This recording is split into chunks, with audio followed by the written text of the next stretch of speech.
niin, arvoisat yrittäjät, tervetuloa tähän Salon yrittäjäjärjestelmän tilaisuuteen. Meillä on täällä vieraana Salon kaupunginjohtaja kesän 3 finalistia. Toivotetaan heidät sydämellisesti tervetulleiksi. Eli Hattulan kunnanjohtaja Lauri Inna. Hyvää päivää. Liedon kunnanjohtaja Esko Poikala. Hyvää päivää. Ja Raaseporin kaupunginjohtaja Tom Simola. Hyvää iltapäivää.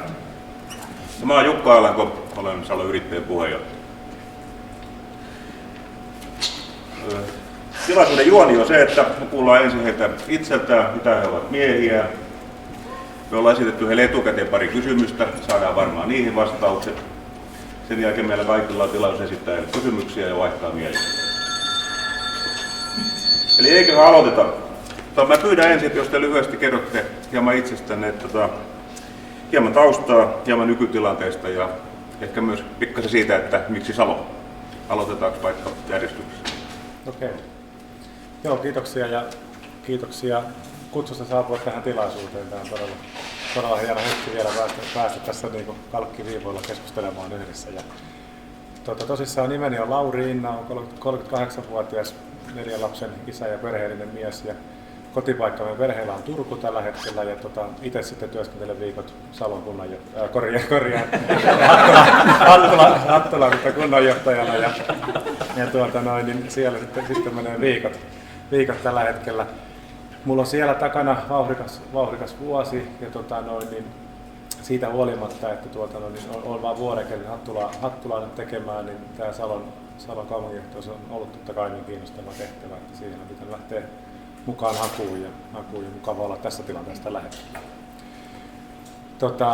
Hattulassa, jos ajattelee viime vuotta, niin meillä on kyllä merkittäviä asioita mennyt eteenpäin. Mä hyppäsin siellä aika kovaan liikkuvaan junaan. Ehkä näkyvimpänä kuviona on ollut tämmöinen Juteni-keskuksen ison oppimisympäristön investointi 15 miljoonaa euroa ja sitten ehkä myöskin tämmöinen iso sote-puolen niin kuin hankintakuvion läpivienti, että 150 miljoonan euron keissi, mikä on tuossa hoidettu hankintana syksyllä, niin se on ollut mittavia niin kuin projekteja. Hattulaa ennen mä toimin Punkalaitumen kunnanjohtajana noin 3 vuotta, vähän reilut, ja se oli mielenkiintoinen tämmöinen pienen kunnan jos voisi sanoa lyhyesti, että ehkä tämmöinen kuntajohtamisen korkeakoulu meikäläiselle, kun mulla ei ollut kuntataustaa sitä ennen lainkaan. Ja tosissaan Punkalaitumella aikanaan siirtyi teollisuuden voimantehtävistä, energia-alan niin voisi sanoa kansallisella näköalan paikalla, kun merkittäviä kansallisia hankkeita on ollut käynnissä ja on edelleen siellä käynnissä Olkiluodon päässä. Ja sanotaan, siihen liittyy vielä semmoinen elementti, että silloin se Fukushiman ydinvoima-onnettomuuden jälkeen niin paljon piti tehdä Brysseliä ja loppausta sitten kansallisesti ja monikansallisesti ja vakuuttaa siitä, että meillä on Suomessa asiat hyvin ja tehtiin Fortumin kanssa paljon sitä yhteistyötä aikanaan ja ne oli hyviä hienoja vuosia. Tätä ennen mulla on oikeastaan pisin tausta sitten on puolustusvoimien tehtävissä.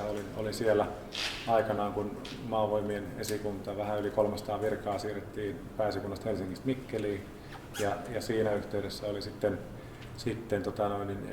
maavoimien tiedotuspäällikön tehtävissä ja johtoryhmässä istuin siellä sitten 3 kenraalia ja 3 everstin kanssa ja se oli huima oppi niin kuin sitten tähän niin kuin megaluokan organisaation hallintoon ja johtamiseen, eli siellä 1,27 miljardia euroa oli budjetti ja 4 sotilaslääniä ja kaikki joukko-ostot siinä alaisuudessa, niin se oli semmoinen tavallaan yleisjohtamisen korkeakoulu mulle. Ja tätä ennen mä oon palvellut sitten ulkomailla ihan Afganistania, Afrikkaa, Kosovoa aikanaan nuorena miehenä sitten paljon näitä ulkomaanoperaatioita ja siellä oppinut sitten ihmisten kanssa tekemään töitä vaikeissa hommissa. Ja opiskeluaikana sitten Turun Sanomissa tein lehtimiehen hommia myöskin. Tämmöinen tausta. Okei, kiitos. Esko Poikala. Tosiaan olen Esko Poikala ja 55-vuotias kasvatustieteen maisteri, kunnanjohtaja Liedosta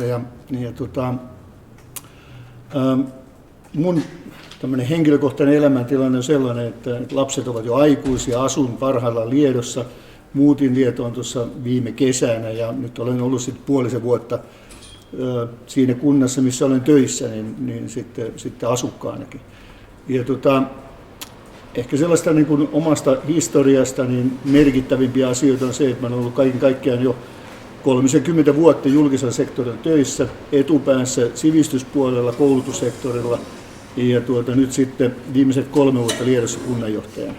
Liedon kunnanjohtajana oleminen, niin voi sanoa, että se on ollut, ihan niin kuin Lauri sanoi tuossa, että on ollut aikamoisia oppivuosia monella tavalla ja Liedosta ehkä sen verran voisi todeta, että tässä 3 vuoden aikana niin monia asioita on saatu vietyä eteenpäin, joita on edistetty sitten pikkuhiljaa tässä 10 vuosien aikana ja tässä 3 vuoden aikana, niin monet asiat on kolahtaneet kohdalleen ja Lieto on tällä hetkellä erittäin dynaaminen ja vahvassa kasvussa.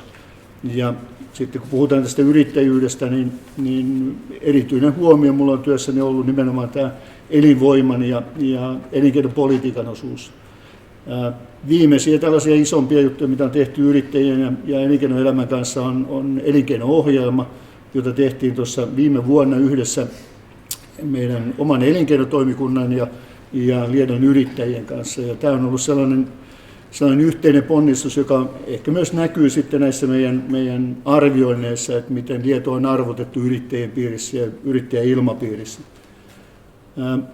Omasta historiasta vielä sen verran, että tosiaan olen koulutuksen kasvatustieteen maisteri, tehnyt näitä hallinnon töitä kuitenkin nyt jo sitten hyvin pitkään ja ehkä sellaisia niin kuin omimpia työalueita tällä hetkellä on nimenomaan tämä elinvoima ja elinkeinopolitiikka. Tämä on sellainen asia, mistä on erityisen kiinnostunut ja innostunut ja se varmasti myös näkyykin sitten, että monet asiat tuntuu hyvin luontevilta tällä hetkellä.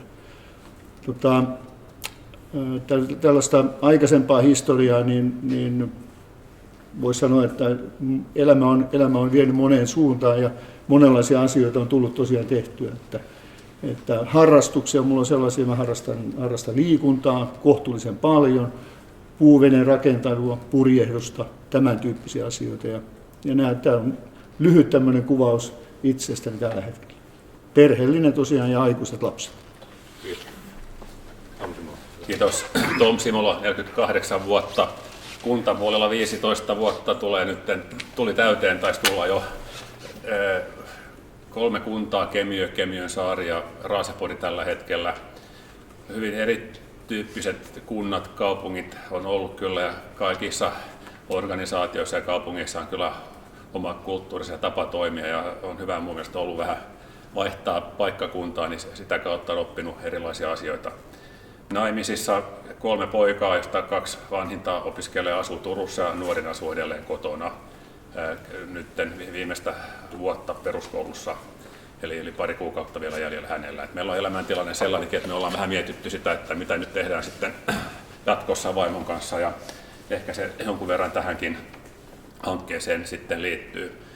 Ennen kuntapuolta niin olin 2 pankissa töissä 6 vuotta, viimeiset vuodet yritysrahoituspuolella aika paljonkin vahvasti. Ennen sitä opiskelin Turun yliopistossa oikeustieteen kandidaatiksi varatuomari. Olen kesätöitä olen tehnyt valtionhallinnon piirissä aika paljonkin nimismiehenä, ulosottomiehenä, syyttäjänä ja henkikirjoittajana ja varastomiehenä Viking Linella ja korjaus- ja huoltohommia Konevuorella, vene ja perämoottorikorjauksia tehnyt ja niitä en ehkä välttämättä enää uskaltaisi tehdä kyllä ainakaan niin kuin ammatin puolesta, mutta ihan niin kuin omaan veneeseen voisi ehkä onnistuakin vielä. Eli se ehkä siitä taustasta harrastuksena tällä hetkellä taas sen eka Raaseporin vuoden jälkeen niin oli paino noussut 10 kiloa ja muutenkin oli kaikki illat kiinni, niin taas on nyt piristynyt vähän tämä juoksuharrastus ja jalkapalloharrastus, pelataan jalkapalloa joka perjantai ja sitten kuntosali on myös nyt yhteinen harrastus vaimon kanssa, hänkin on lähtenyt siihen mukaan, niin se on ollut ihan onnistunut hanke. Muuten illat menee kyllä aika paljon työn parissa, että on erityyppistä kokousta sekä kaupungin omaa toimintaa että muita sitten yhteistyökumppaneita, joiden kanssa tehdään, mutta se on tällainen vähän elämäntapakin, kun on näin kauan kuitenkin kuntapuolella ollut, niin se on oppinut sen kanssa elämään aika hyvin, että jos menee myöhään illalla, niin voi tunnin sitten nukkua seuraavana aamuna, jos on mahdollista, niin enemmän, niin se tasoittuu sitä kautta. Jos nyt lyhyesti tästä yritysyhteistyöstä, niin se on hyvin sekin erityyppistä riippuen vähän missä se kaupunki tai kunta sijaitsee niin maantieteellisesti ja muutenkin minkälainen ilmapiiri siellä on ja minkälainen organisaatio kunnassa on. Pienessä Kemion kunnassa niin eihän meillä ole ollut mitään organisaatio, joka sitä hoiti sitä elinkeinon puoltava kunnanjohtaja siellä sitä hoiti ja teknisen puolen kanssa yhteisiä hankkeita jonkun verran. Yritysneuvonta oli joskus omana toimintana, joskus yhteistyössä naapurikuntien kanssa. Sitten Kemiönsaaren kuntaan perustettiin tällainen kehittämisosasto. Se oli ihan alusta saakka sitä rakennettiin ja se toimii mun mielestä tällä hetkellä kohtuullisesti. Ollaan saatu paljon aikaa, siellä saatiin mun mielestä se juttu on todella merkittävä, että kun maakuntakaavaan tuli nämä seutukaupungit punaisella pilkulla, niin myös Kemiön keskusta on punainen. Se tarkoitti muun muassa sitä, että se rakennusoikeutta saatiin valtavasti lisää ja se kaupallinen toiminta on kyllä piristynyt sen jälkeen ihan merkittävästi siellä. No, se Kemiönsaaren osalta sitten, jos mennään Raaseporiin, niin sielläkään ei ollut tällaista niin kuin kaupungin omaa elinkeinotoimintaa juuri ollenkaan. Se oli tällainen seutullinen kehittämisyhtiö Novago. Sen toiminta ollaan nyt ihan perusteellisestikin laitettu ihan uusiksi tämän vuoden aikana. Se keskittyy tämän jälkeen pelkästään yritysneuvontaan, että tämä niin kehittäminen on otettu kaupungitoiminnaksi. Vuoden alusta lähti Raaseporissa käyntiin kaupunkikehitysosasto ja siihen tulee erilaiset matkailu, yrittäjyyteen liittyvät kaikenlaiset toiminnot. Kulttuuri tulee siihen mukaan lisäksi ja näin se on ihan uusi tapa toimia meillä nyt. Se on vasta pari viikkoa sitä ollaan harjoiteltu, mutta ei oikein tiedetä vielä, että minkälainen tulos siitä syntyy sitten, mutta on hyvät lähtökohdat kuitenkin. Että sen olen myös huomannut ehkä Raaseporista, että se on aika paljon yrittäjästä, yrityksen koosta ja muista asioista kiinni sitten, että minkä tyyppistä yhteistyötä tehdään. Meillä oli pari isoa toimijoita, Fiskars, siellä Sisu-auto, SBA Interior, joka teki alihankintaa esimerkiksi telakkateollisuuteen, niin heidän kanssaan tehdään aika paljon suoraa päivittäistäkin puhelimessa yhteistyötä, mutta sitten toisten kanssa tehdään yrittäjäyhdistyksen kanssa yhdessä yhteistyötä. Nyt vuoden alusta Raaseporin yrittäjäyhdistyksen hallituksessa on myös kaupungin edustaja. Että näin, että tämä on nyt mielestäni kaupunginjohtajan tehtävä on tällä hetkellä entistä enemmän tulee olemaan just tämän elinkeinotoiminnan piirissä toimiminen ja siihen liittyvät asiat. Joo, kiitos. Kaikesta päätellen meillä on 3 erittäin hyvää finalistia. Kovat referenssit kaikilla. Ne etukäteiskysymykset, niin otetaan ensin tämä, että miten te suhtaudutte sellaiseen ajatukseen, että meillä voisi Salossa olla elinkeinoneuvosto, mielellään päätösvaltainen elinkeinoneuvosto, jossa myös Salo-alueen yrittäjillä olisi vahva edustus. Aloitetaanko Poikelasta tällä?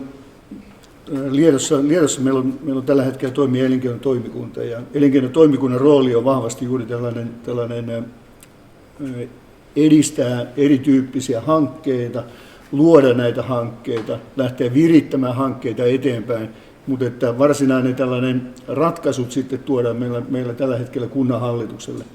Sitten taas tällainen elinkeinojaoston perustaminen, niin näen sen kyllä ihan niin kuin myönteisenä asiana ja varmasti löytyy asioita, joita voisi hyvinkin siirtää suoraan tällaiselle elinkeinojaostolle päätettäväksi. Mutta itse pidän niin kuin erittäin mielekkäänä toimintamallina, että tämän tyyppinen jaosto voisi olla olemassa. Meillä tänne elinkeinotoimen osalta niin nimenomaan tämä hankepuoli on ehkä se, joka näkyy siellä elinkeinotoimikunnan puolella. Silloin kun tehdään yhteistä elinkeino-ohjelmaa ja vastaavan tyyppisiä asioita, niin ne on sen tyyppisiä asioita, joita mielellään pyöritellään ja käydään läpi sitten yhdessä ja nimenomaan yrittäjien kanssa. Ja siellä on erittäin vahva edustus paikallisilta yrittäjiltä ja yrittäjäyhdistykseltä. Joo, mun mielestä tämä tilanne, missä kaupungit, kunnat nyt elää, niin että olisi aivan otollinen tilanne tätä harkita ja jopa sellainen perustaa. Riskinä tässä on se, että tähän tulee sitten puoluepolitiikka vahvasti mukaan ja pitäisi jonkunlainen tällainen järjestelmä kehittää niin, että se, miten ne edustajat sinne valitaan, niin ettei se välttämättä sit aina mene niiden puolueiden kautta, koska jos näin tulee tapahtumaan, niin se voi hankaloitua kyllä. Et mun mielestä tämä olisi todellakin hyvä, että tulisi tällainen toimielin kaupunkiin, mutta se pitää tarkasti poliittisten toimijoiden kanssa sopia sitten, että millä tavalla se kootaan se elin, ja ettei se ihan samalla tavalla sitten mene kuin näiden lautakuntien osalta, koska silloin voi tulla pienehköjä haasteita. Kiitos. Lauriina. Joo, tosissaan tämä on äärimmäisen mielenkiintoinen kysymys. Siinä vähän sähköpostissa vastasinkin jo, että Hattulassa tosissaan tehtiin viime kesäkuun valtuustossa jo ratkaisu niin, että nyt kun kunnat tekee kaikki hallintosääntötyötä tällä hetkellä enemmän ja vähemmän, niin me tehtiin itse viime kesäkuussa jo päätettiin tämmöisen perustamisesta nyt uuden hallintosäännön myötä. Eli me tehtiin tavallaan niin, että me eka organisoitiin niin kuin lautakunnat, raavit, valtuuston koko niin poispäin, ja nyt keväällä viedään se työ loppuun, mutta siellä jo meillä sementoituna nimenomaan hallituksen alainen tätä yrittäjien toimielin, ja se oikeastaan seuraa pitkälti meillä semmoista ajatusta. Meillä on nyt niin kuin kehittämistyöryhmä toimii Hattulassa tällä hetkellä. Siinä on 3 kunnan edustajaa, tekninen johtaja, meikäläinen, hallituksen puheenjohtaja. Sitten meillä on siinä yrittäjähallitukset kolme jäsentä kanssa. Niin meillä on sitten siinä kehittämiskoordinaattori muuten mukana, että pitää pöytäkirjat niin poispäin ja hoitaa perushallinnon.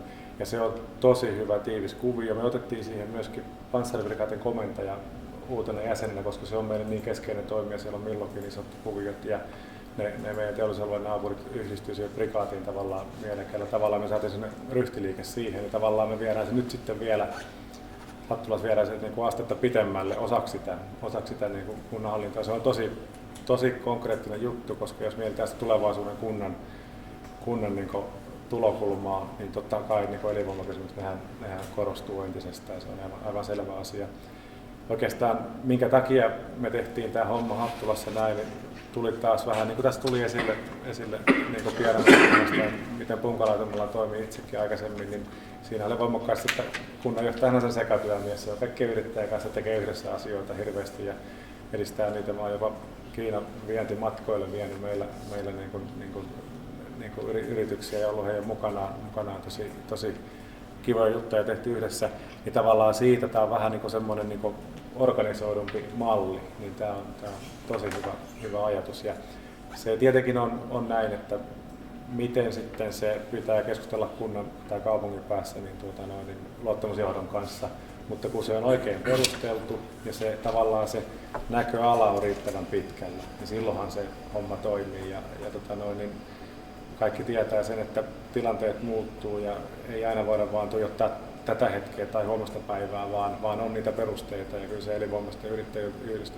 viime kädessä tulee työpaikkakehitys, kaikki muu, niin tämmöinen strateginen ote, niin se pitää syöttää sieltä, koska siellä se osaaminen ja asioiden tuntemus ihan oikeasti on. Ja totta kai se on niin ihan selvää, että kaupunginjohtaja ja kunnanjohtaja, niin se pitää olla koko ajan itse siinä rajapinnassa päivittäin mukana, mutta sitten myös se, että se tavallaan semmoinen organisoitu tapa viedä ne kaupunginorganisaatiossa eteenpäin, niin se on ihan ehdottoman järkevä ajatus.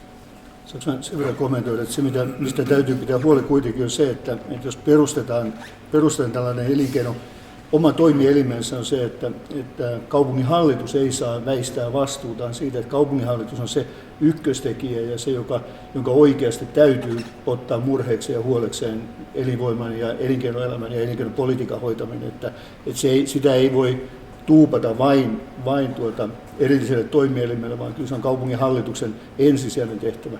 Salossahan teillä on yrityssaloa, teillä on kohtuullisen vahva oma elinkeinoyhtiö tai erittäinkin vahva elinkeinoyhtiö, niin kaiken tämän niin selvittäminen, mitkä on roolit, missä ne roolien rajat kulkee ja mitkä on kunkin tehtäviä, niin tämä täytyy aika tarkkaan miettiä, ettei käy niin, että on liian monta toimijaa samalla kentällä. Okei, kiitos. Sitten otetaan toinen kysymys. Eli se on se, että minkälaista elinkeinopolitiikkaa on tehty teidän nykyisessä kunnassanne? Ja ehkä siihen jatkokysymys, että minkälaista elinkeinopolitiikkaa voisitte edistää Salossa? Aloitetaan Simolasta tällä. No, jos Kemiönsaaresta aloitan, niin koska olin siellä aika kauan, niin 2014 Kemiönsaari sai Turun kauppakamarin elinkeinopoliittisen kuntapalkinnon ja sen on saanut myös Salo joskus aikoinaan ja Uusikaupunki taisi saada Loimaa ja Turku sitten seuraavana vuonna. Että se oli pienelle kunnalle aika yllätys, että me saatiin se. Ja se perustuu kyllä ihan siihen, että meillä oli silloin pitkäjänteinen tie päästä siihen, siihen tilanteeseen, mikä sitten oli meillä silloin ennen kuin lopetin siellä, että meillä oli tämä yhteistyö kuitenkin päivittäisellä luonnollisella tasolla. Että se keskusteluyhteys puolin ja toisin oli mun mielestä jollakin tavalla hyvinkin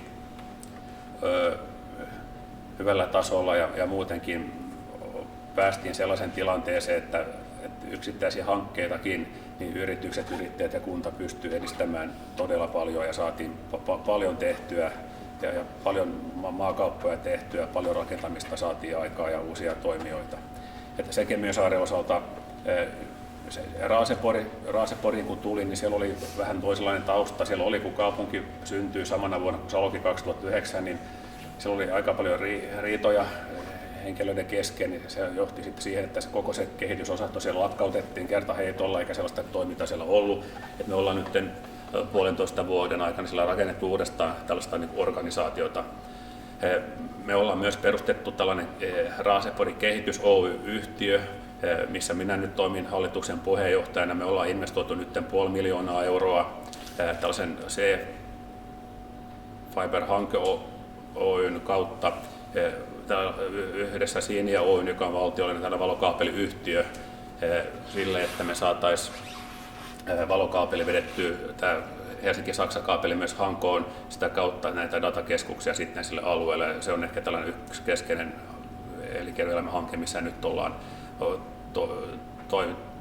tai on toiminnassa tällä hetkellä. Rahat siitä saatiin sillä tavalla, että me nostettiin RG-yhtiöstä ylimääräistä osinkoa 500 000, otettiin se kaupungin kautta ja laitettiin siihen kehitysyhtiöön, ja tarvittu kaupungin omia rahoja käyttää ollenkaan tähän.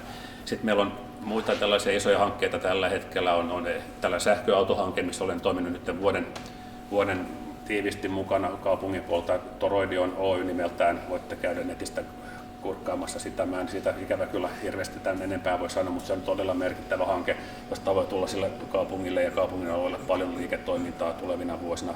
Sitten meillä on myös yhteistyötä Sisuauton kanssa tällä hetkellä alkamassa ihan nämä ammattioppilaitokset Lohjalta, Salosta ja Raaseporista, että saataisiin nämä opiskelijat työelämään sekä harjoitteluun että myös ihan niin kuin työpaikkoja, koska siellä on kova pula nyt tekijöistä ja näin, että pyritään täältäkin saamaan sitten työvoimaa sinne. Että näitä erilaisia yksittäisiä hankkeita on paljonkin Raaseporissa.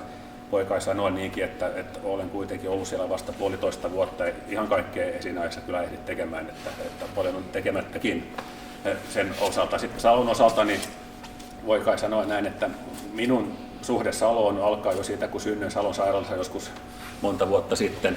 Ja olen kuitenkin perheen kautta ja muutenkin liikkunut täällä aika paljonkin ja aina miettinyt, että miksi tuo asia on tällä tavalla ja miksi tuonne voisi rakentaa jotain muuta ja miksi tätä merellisyyttä voisi käyttää enemmän niin kuin hyödyksi ja miksei tätä niin minulla on ehkä tällainen siinä mielessä ihan henkilökohtainen kiinnostuskin Saloa kohtaan ja Salon kehittämistä.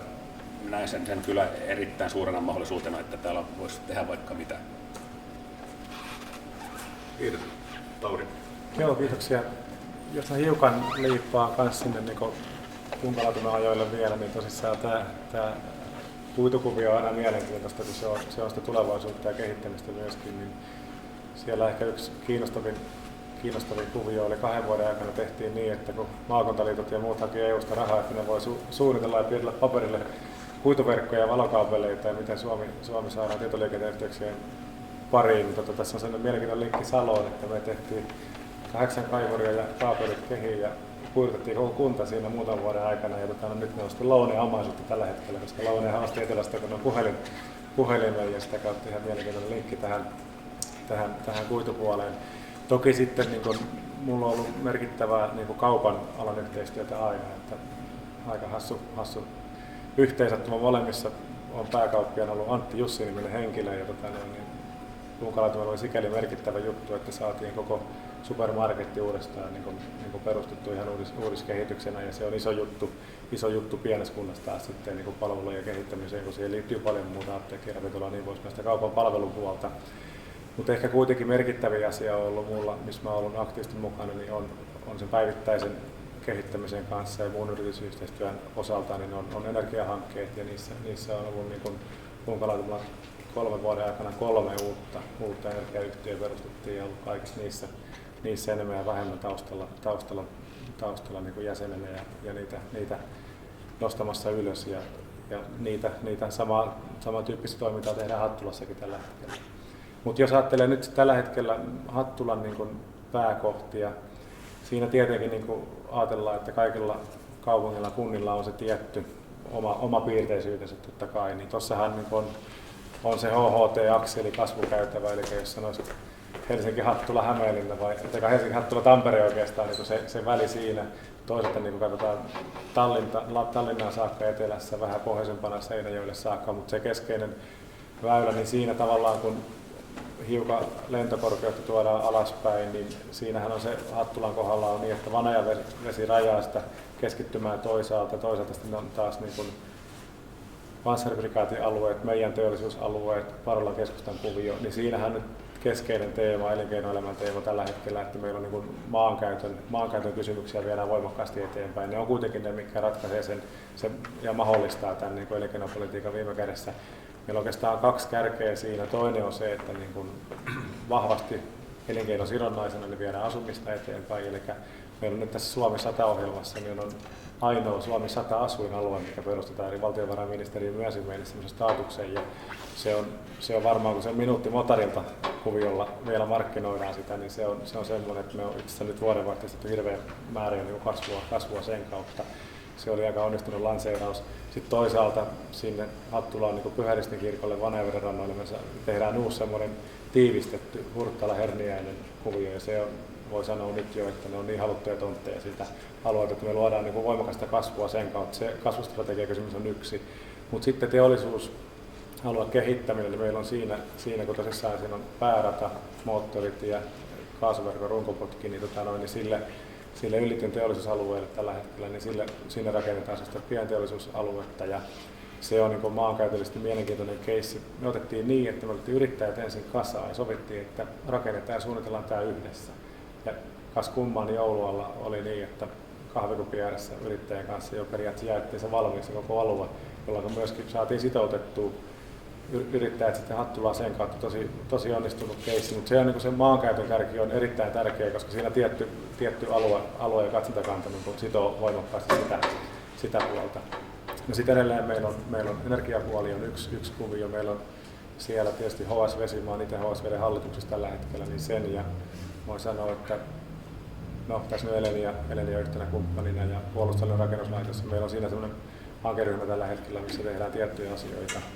Ilmatar on meillä Orkolan puolella vanhoja kumppanuuksia, miten Punkalatuilla tehtiin tuulivoiman puistoa aikanaan, niin on siinä kumppanuuksia mukaan. Tämä on toinen älyttömän iso teema. Sitten taas kolmantena meillä on, niin kuin voisi kuvitella, vähän sama asetelma kuin tässä on ollut aikanaan, mä kuvittelin sitä Halikko-Salo-kuvio, niin meillähän on totta kai Hattula-Hämeenlinna yhteistyö, eli se seudun elinvoima, niin mulla on niin kuin näkökulma, kaikki mitä me tehdään, niin ilman muuta niin kuin, ei niin hirveästi olla niin kuin, se kuntarajan kanssa niin kuin tiivistellään tapella siinä, koska kuitenkin tämä elinkeino- ja elinvoimakysymys, ne ei mitään rajoja kysellä sen enempää, niin se on yksi seudun näkökulma, että mä vahvasti liikutan sen puolesta, että tavallaan niin kuin meidän merkittävimpiä taloudellisia mittareita viime kädessä on koko seudun ja Hämeenlinnan kasvu. Eli mä oon siinä ottanut tätä roolia aika vahvasti, ja se liittyy myös tähän HHT-kasvukäytäväkuvioon. HHT-kasvukäytävähän on tulossa tähänkin motorille vähän päästä. Muun muassa Espoo on siinä aktiivinen, ja sitä kautta niin kuin Espoo-Turkuun välillä Salo asemoituu tosi vahvasti tulevaisuudessa.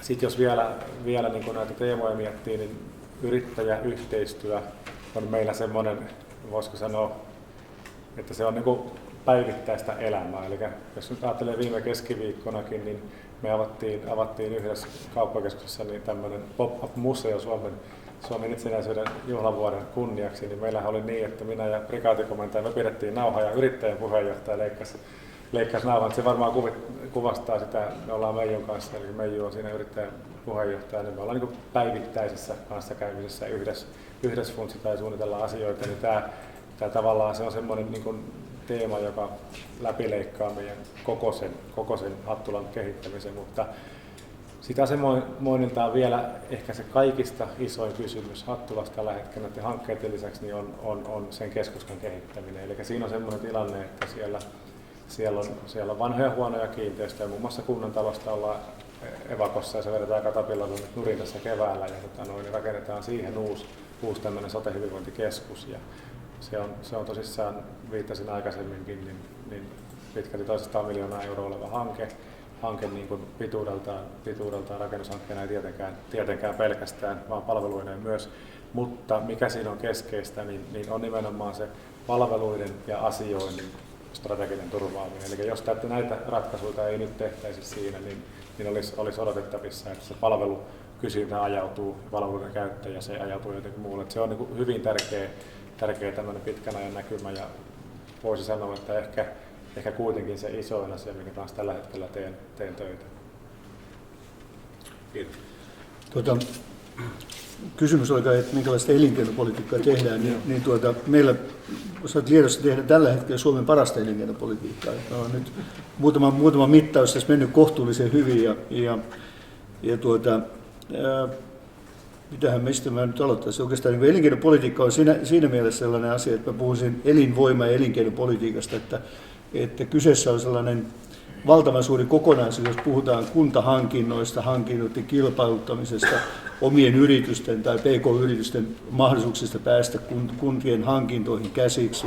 Sitten puhutaan tästä kaavoitus- ja maapolitiikasta, kunnan prosessien nopeudesta, miten yrittäjät tulee kuulluksi. Tämä on tavallaan niin kuin valtava niin kuin iso kokonaisuus. Se, mitä mä pitäisin tällä hetkellä Liedossa vahvuutena, on se, että päätöksenteko on sellainen, että se on selkeästi trimmattu yrittäjäystävälliseksi. Eli riippumatta oikeastaan, että mikä se luottamuselin taso on, niin jostain syystä ja jollain tavalla nämä yrittäjät saavat äänensä erittäin hyvin kuuluville ja asiat kulkevat jouhevasti eteenpäin. Ja tämä prosessien hiominen on yksi sellainen asia, joka on monessa kunnassa jäänyt oikeasti miettimättä, että millä tavalla nämä prosessit kulkee niin, että saataisiin asioita nopeasti, että usein yrittäjillä tai yrityksillä, isoillekin yrityksillä, jotka hakevat sijoittumispaikkaa, on valtava kiire. Ja se kiireen huomioiminen, niin miten se kunta on virittänyt sen oman toimintansa niin, että hommat saadaan hoidettua nopeasti. Tämä on ainakin meillä todettu, että tämä on sellainen yrittäjien ihan ykköstoiveita ja ykkösasioita. Sitten se sellainen luonteva vuoropuhelu sekä yrittäjäyhdistysten ja yrittäjien kanssa, että myös sitten näiden isojen toimijoiden kanssa. Että totta kai isoja toimijoita täytyy kuunnella, mutta ihan samalla tavalla täytyy kuunnella näitä pieniäkin toimijoita. Että ei voi ajatella niin, että kunta tai kaupunki on rakennettu vain niin kuin yhden tyyppisiä yrityksiä varten. Että mä kuulutan ennen kaikkea sitä, että elinkeinopolitiikka on monipuolista ja se huomioi erityyppisiä yrityksiä. Se huomioi yksinyrittäjiä, se huomioi isoja, se huomioi maatalousyrittäjiä. Että tämän tyyppisellä niin kuin toimintamallilla ainakin itse ajattelisin, että tehdään parasta tulosta. Lieto on osa Turun kaupunkiseutua ja sitten osa tätä pohjoista kasvukäytävää. Ja meillä on seudullinen elinkeinoyhtiö. Mutta sitten taas niin kunnan oma elinkeinopolitiikka, niin käytännössä se on ollut sitä, että se on meillä kunnan hallitus, kunnanjohtaja, kaavoitus ja tekniset palvelut, ja sillä joukolla tätä on nyt tehty. Ja nyt sitten viimeisen vuosien aikana niin oikeastaan meillä on noussut esiin erityisesti niin omat rekrytointipalvelut, eli nyt me ei puhuta enää niin paljon työllistämisestä ehkä kuin aikaisemmin, ja nyt me puhutaan rekrytoinnin tukipalveluista yrityksille. Ja tämä on ehkä semmoinen niin kuin näkökulman kääntö, joka tehtiin tuossa jokin aika sitten, että todettiin, että lähdetäänkin toisinpäin, että lähdetään oikeasti hakemaan niitä työpaikkoja ja miettimään, että miten niitä työpaikkoja siellä kunnassa luodaan ja miten yritysten toimintaedellytykset pidetään huolta. Laajenemisen mahdollisuuksia täytyy taata, eli maan hankinta on sellainen asia, josta täytyy pitää huolta. Ja sitten niin yhä enemmän tulee näkyville tämä seudullinen ja paikallinen edunvalvonta, että se on sellainen, jossa täytyy pitää huolta, että kuntatoimijat tulee kuulluksi. Ja ehkä sellainen asia vielä tästä Varsinais-Suomesta kokonaisuudessaan, niin Varsinais-Suomi on nyt tämmöisessä vahvassa kasvubuumissa ja tämä pitää hyödyntää. Tämä on nyt on sellainen otollinen aika tehdä asioita ja panna toimeksi, että tähän mä itse uskon, että meillä elinkeino-ohjelma rakennettiin niin, että sen lähtökohta se, että sinne tulee listatuksi niin koko joukko toimenpiteitä, jotka tulee tehdä.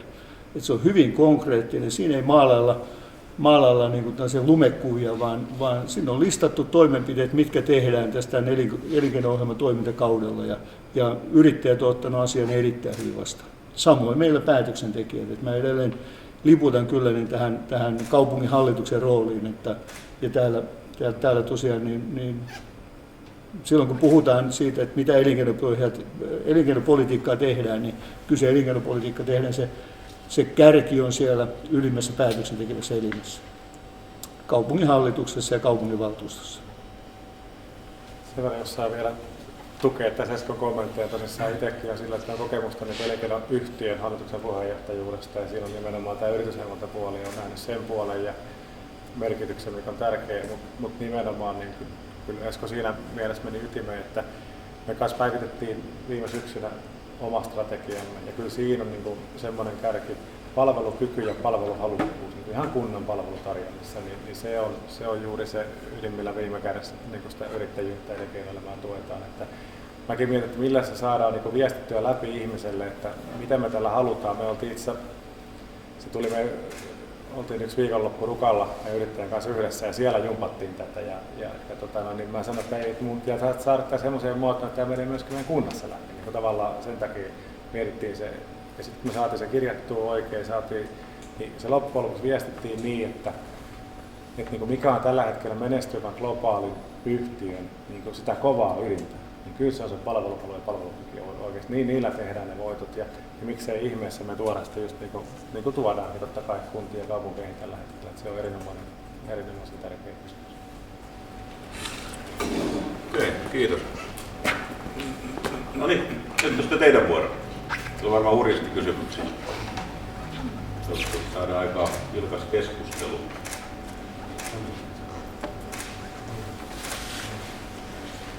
No jonkun täytyy aloittaa. No niin. Tästä tuli nämä elinkeinopoliittiset ohjelmat tai strategiat ja kaavoituskin jossain mielessä. Niin Salossa meillä on tätä yritysvaikutusten arviointia. Ja se on saatu sinne, oliko se peräti sinne hallintosääntöön, että semmoinenkin aina pitää tehdä. Ja sitten toisaalta teillä näytti olevan hyvin semmoista käytännönläheistä se, niin kuinka tärkeää te näette tämmöiset ohjelmajulistukset ja yritysvaikutusten arvioinnit ja tämän tapaiset asiat, vai onko se enempikin sitä sitten, joku teistä mainitsi, että ei sen strategian tarvitse olla oikeastaan niin kuin se strategia, vaan että siellä olisi luettelo toimenpiteistä.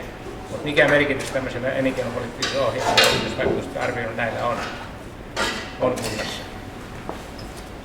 Varmaan kaikille osoitettu kysymys ennen kuin järjestyksessä se on Lauri. No joo, jos mä ihan lyhyesti kommentoin, niin ehkä se merkitys on siinä, että se oma organisaatio oppii tunteen sen tavan tehdä töitä ja oppii sen asian merkityksen. Se on se iso juttu. Yhtä lailla niin kuin kunnassa on merkittävä asia lapsivaikutusten arviointi, jos näin voisi ajatella, mutta niin kuin, totta kai toisesta näkökulmasta. Mutta se periaate, että niin kuin opitaan ottaa huomioon päätöksenteossa se oma elinvoima, niin kyllä sillä on merkitystä, mutta sitten tokihan on nyt vähän niin, että strategiat muuttuu koko ajan. Kyllä kai viime vuosikymmeninäkin on ollut niin, että halutaan mennä ehkä tiiviimpään, toimeenpanemampaan ja hiukan ehkä nopeampaan sykliin tässä strategiatyössä, että enää ei aina tarvitse lähteä sieltä antiikin Kreikasta tai jostain alkaen, vaan totta kai se ympäristöanalyysi pitää tehdä tässäkin, niin kuin varmaan kaikki meistä niin on tosi kova halu perehtyä Saloon niin kuin aivan juurta jaksaa ja tuntee ihmiset, paikat, kehityskulut niin poispäin, mutta kyllä tietty fakta on se, että maailman muutoskin on niin kovaa, että semmoinen, että tehdään 100 sivua paperia ja silläkin se johonkin hyllyyn, niin ei se ole enää niin kuin strategiatyötä välttämättä joka paikassa. Se, että oma organisaatio oppii sen tunteen sen asian merkityksen, niin se on siinä se tärkein asia. Ja sitten kuitenkin konkretiallahan mitataan tulokset. Sehän on fakta. Jos ei tuloksia synny, niin se on ihan samasta, mitä papereita on kirjoitettu mun mielestä. Näistä, mä pidän näitä ohjelmia senkin takia tärkeänä, että ne on prosessina erittäin hyviä. Eli yleensä nämä ohjelmat, prosessi usein tuottaa paremman tuloksen kuin itse se loppuun kirjoitettu paperi. Eli silloin kun käydään asioita yhdessä läpi ja jos siinä on mukana yrittäjiä ja sitten siinä on päätöksentekijöitä, niin samalla sinne sitoudutaan asioihin. Ja sitten kun siinä on vielä kuntaorganisaatioita mukana, niin se sitoutumisen aste on aika suuri. Mä näen tämän tyyppisen asian, että prosessi itsessään on erittäin tärkeä, ei niinkään välttämättä aina tällaiset korkealentoiset ohjelmapaperit. Yritysvaikutusten arvioinnista, niin meillä sellainen mielenkiintoinen asia, joka tuli tässä elinkeino-ohjelman laadinnan yhteydessä, oli se, että yrittäjät arvostavat erittäin korkealle peruskuntapalveluja, eli sellaisia palveluja kuin päivähoito ja terveydenhuolto, niin he on sitä mieltä, että nämä on sellaisia asioita, että jos kunta harrastaa hyvää elinkeinopolitiikkaa, niin näistä asioista täytyy pitää huolta. Että silloin voi työntekijät keskittyä työn tekemiseen, yrittäjät yrittämiseen, kun nämä peruspalvelut on kunnossa. Ja tämäkin on niin kuin osa sitä elinkeinopolitiikkaa. Ja samoin sitten, kun puhutaan verotuksesta tai muista maksuista, taksoista ja niin edelleen, nämä on sellaisia asioita, näillä tehdään elinkeinopolitiikkaa. Että ohjelmien tekeminen, niin mä näen tämän prosessina. Se prosessi on merkityksellinen. Merkityksellisempi joskus kuin se lopputulos itsessään.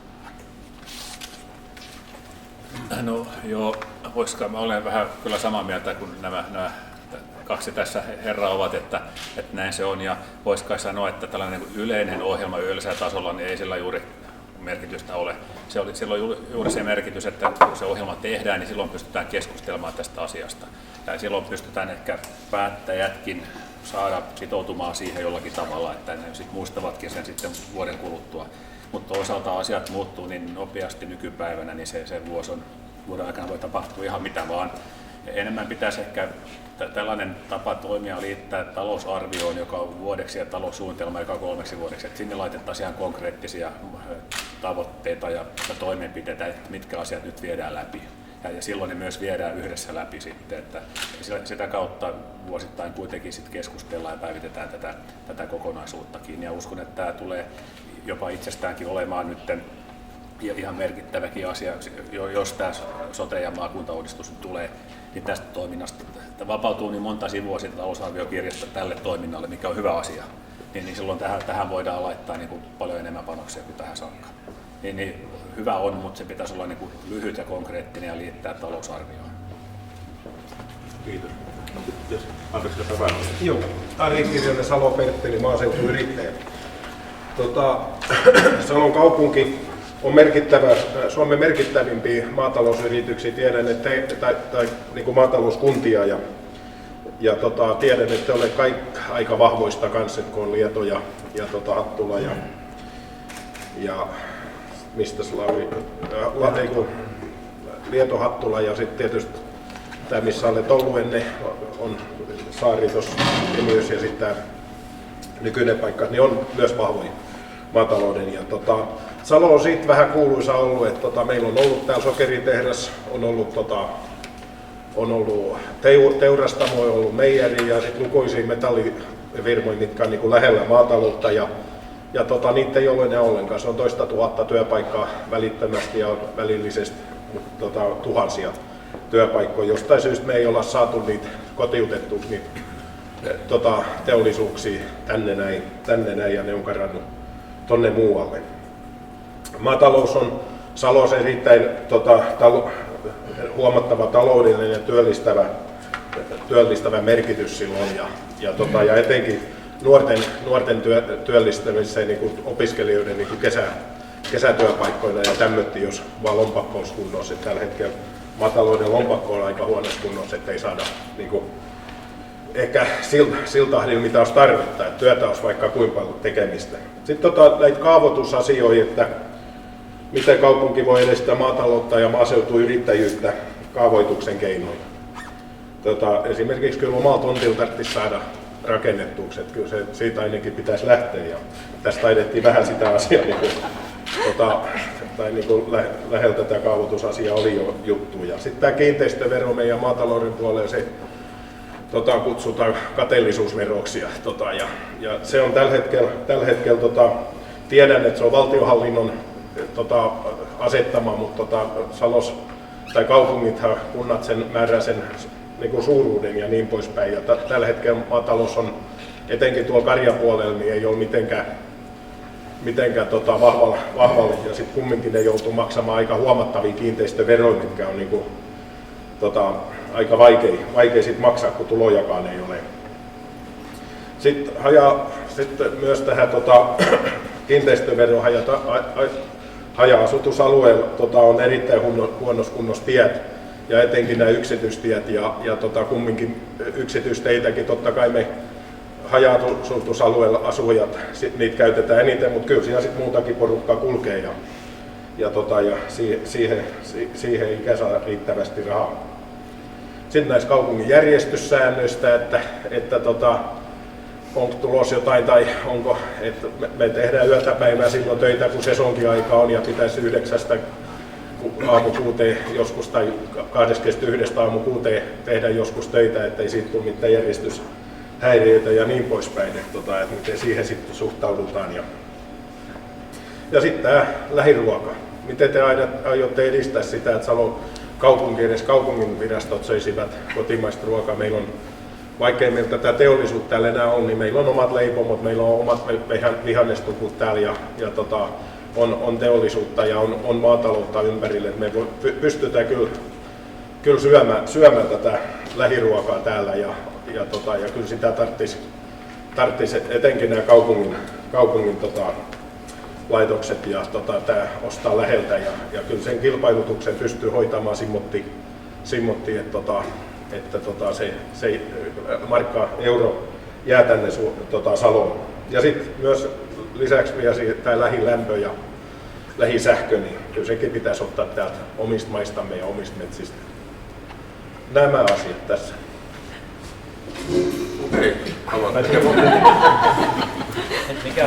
Montako tuntia meillä on aikaa? Mietin vähän juuri samaa, mutta oikealla aloittaa. Hankintalainsäädäntöhän on uudistunut ja hankintalainsäädäntö niin avasi entistä paremmin mahdollisuuksia siihen, että kunnat voi kilpailuttaa.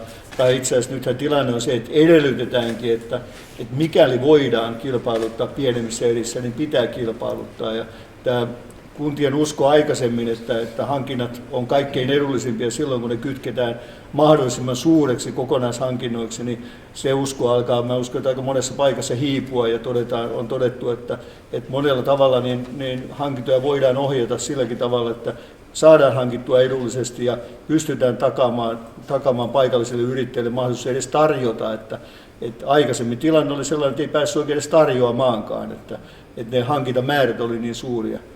Sitten maatalouden tilanteesta yleensä niin kaikki tietää varmasti, että maatalouden tilanne on aika vaikea, tilakoot kasvaa koko ajan ja sitten varsinaisesti maanviljelijöiden määrä, niin sehän on vähenemään päin. Eli tämä niin kuin trendinomaisesti niin tilakoot kasvaa ja tuottavuus kylläkin totta kai kasvaa samalla. Liedosta voisi sen verran todeta, että meillä maanviljelys on sillä tavalla aika keskeinen yrittäjyyden muoto, että me tapaamme maanviljelijöiden kanssa aika säännöllisesti. Meillä on maamiesseura erittäin aktiivinen. Sitten se, mikä Liedossa on nyt noussut erityisesti tämmöiseksi ehkä niin kuin valtakunnan julkisuuteenkin, on maanviljelijöiden kannanotot ja toimenpiteet niin vesistön suojelun eteen. Ja se on ollut aika sellainen niin kuin mittava juttu, että se on huomattu vähän, tai huomattu ihan kansallisten rajojen ulkopuolellakin, että meillä on tämmöinen kipsiviljelyhanke tällä hetkellä menossa, eli ei viljellä kipsiä, vaan sidotaan ravinteita kipsin avulla peltoon ja sillä suojellaan sitten vesistöjä. Ja tämä on myös tällaista PR meidän omalle maataloudelle. Kyllä maanviljelys niin itse asiassa ainakin on sellainen usko, että näillä leveysasteilla niin meillä tulee olemaan aika vahva maanviljelys tulevaisuus edessä. Että me olemme niitä voittajia tässä ilmastonmuutoksessa joka tapauksessa ja niitä häviäjiä löytyy tuolta Etelä-Euroopan puolelta sitten, että me ollaan kuitenkin aika vahvoja toimijoita. Suomalainen ruoka on puhdasta ja suomalaiset luottavat suomalaiseen ruokaketjuun. Että uskoisin, että tässä on niin kuin vahva hyvä tulevaisuus tälläkin puolella. Joo, mä en nyt mennä politiikkapuolella ollenkaan, vaan ihan oman kokemuksen perusteella niin ottaa tähän asiaan kantaa, että lähiruoka on kasvava trendi. Raaseporissa se on ollut viimeisen vuoden aikana todella vahvasti esillä. Se on ollut jopa Suomen mestaruuskilpailut lähiruoan valmistuksessa ja luulen, että se tulee entisestään nyt lähivuosina jopa räjähtämäänkin, koska kiinnostus sitä kohtaan on koko ajan lisääntymässä. Ehkä sitä kautta uskon myös, että pieniä toimijoita on paljon, ja sekin Raaseporissa niitä on kymmeniä, jotka jalostaa nyt tällä hetkellä ihan paikallisia tuotteita, ja sitä kautta uskon, että joku niistä varmaan tulee kasvamaankin ja ihan todellakin paljon. Siellä on jo soija toimijoita, mutta ihan tällaista perinteistäkin olutta ja siideriä ja ihan kaikenlaista. Ja se on hyvä, että nämä toimijat siellä ovat jollakin tavalla pystyneet tekemään yhteistyötä. Se on ottanut paljon tämän kokonaisuuden hallitsemista ja kasvuakin on saatu aikaan. Ja sitä kautta kaupunkikin siellä on nyt miettinyt sitä, että miten kaupunki voisi tätä asiaa edistää. Se, mikä tässä on se ehkä suurin ongelma, ei ole se, että miten ne hankinnat tehdään, vaan että sitä tavaraa sitten riittää toimitettavaksi myös. Ja se on ehkä yleensä sitten on aina siihen se on tyssännyt tämä homma ainakin tähän asti. Joissakin tuotteissa se onnistuu, mutta ei kaikissa. Että se on kuitenkin aika iso vastuu sitten, että pitää olla aika iso rinki siinä, jos vuodessa sitoutuu tai 3 tietyn määrän toimittamaan. Ihan vaikka perunoitakin, niin pitää olla sitten kanssa tietty määrä. Niin se on kyllä myös sellainen asia, että se on enää tällainen, miten se halutaan tehdä, että se on järjestettävissä oleva asia ilman muuta. Sitten jos mietitään näitä muita asioita, niin kyllä uskon, jos mietitään Salo-aluetta ja koko tätä Lounais-Suomen aluetta, niin kyllä tämä maanviljelys tulee olemaan jatkossakin todella vahva tekijä. Jos miettii tätä maapinta-alaa Salon osalta ja Raaseporin osalta, ne ovat todella isoja. Jos otetaan Etelä-Suomi jopa mittakaavana, niin kaupunkeja molemmat. Että kyllä se on tärkeä tekijä täällä, ja olen aina sanonut, että on hyvä, että on syntynyt maaseudulla, niin silloin ymmärtää ne maaseudun olot ja on helpompi muuttaa kuitenkin maaseudulta kaupunkiin kuin päinvastoin, koska se on niin kuin ihan eri juttu. Ja kyllä nämä tieasiat ylipäätänsäkin, ei pelkästään yksityistiet, vaan kun tänne ajelinkin tänään, niin että mietin, että mistä rahat näihin kuoppiin on löytyy, että se on kyllä sekä se kaupungin kaduille että valtion teille että myös yksityisteille osalta, niin se on kyllä haastetta riittää. Että mulle on kyllä, jos olisi vastaus tuohon kysymykseen, niin voisin ryhtyä varmaan ministeriksi ihan huomenna. Joo, kiitoksia.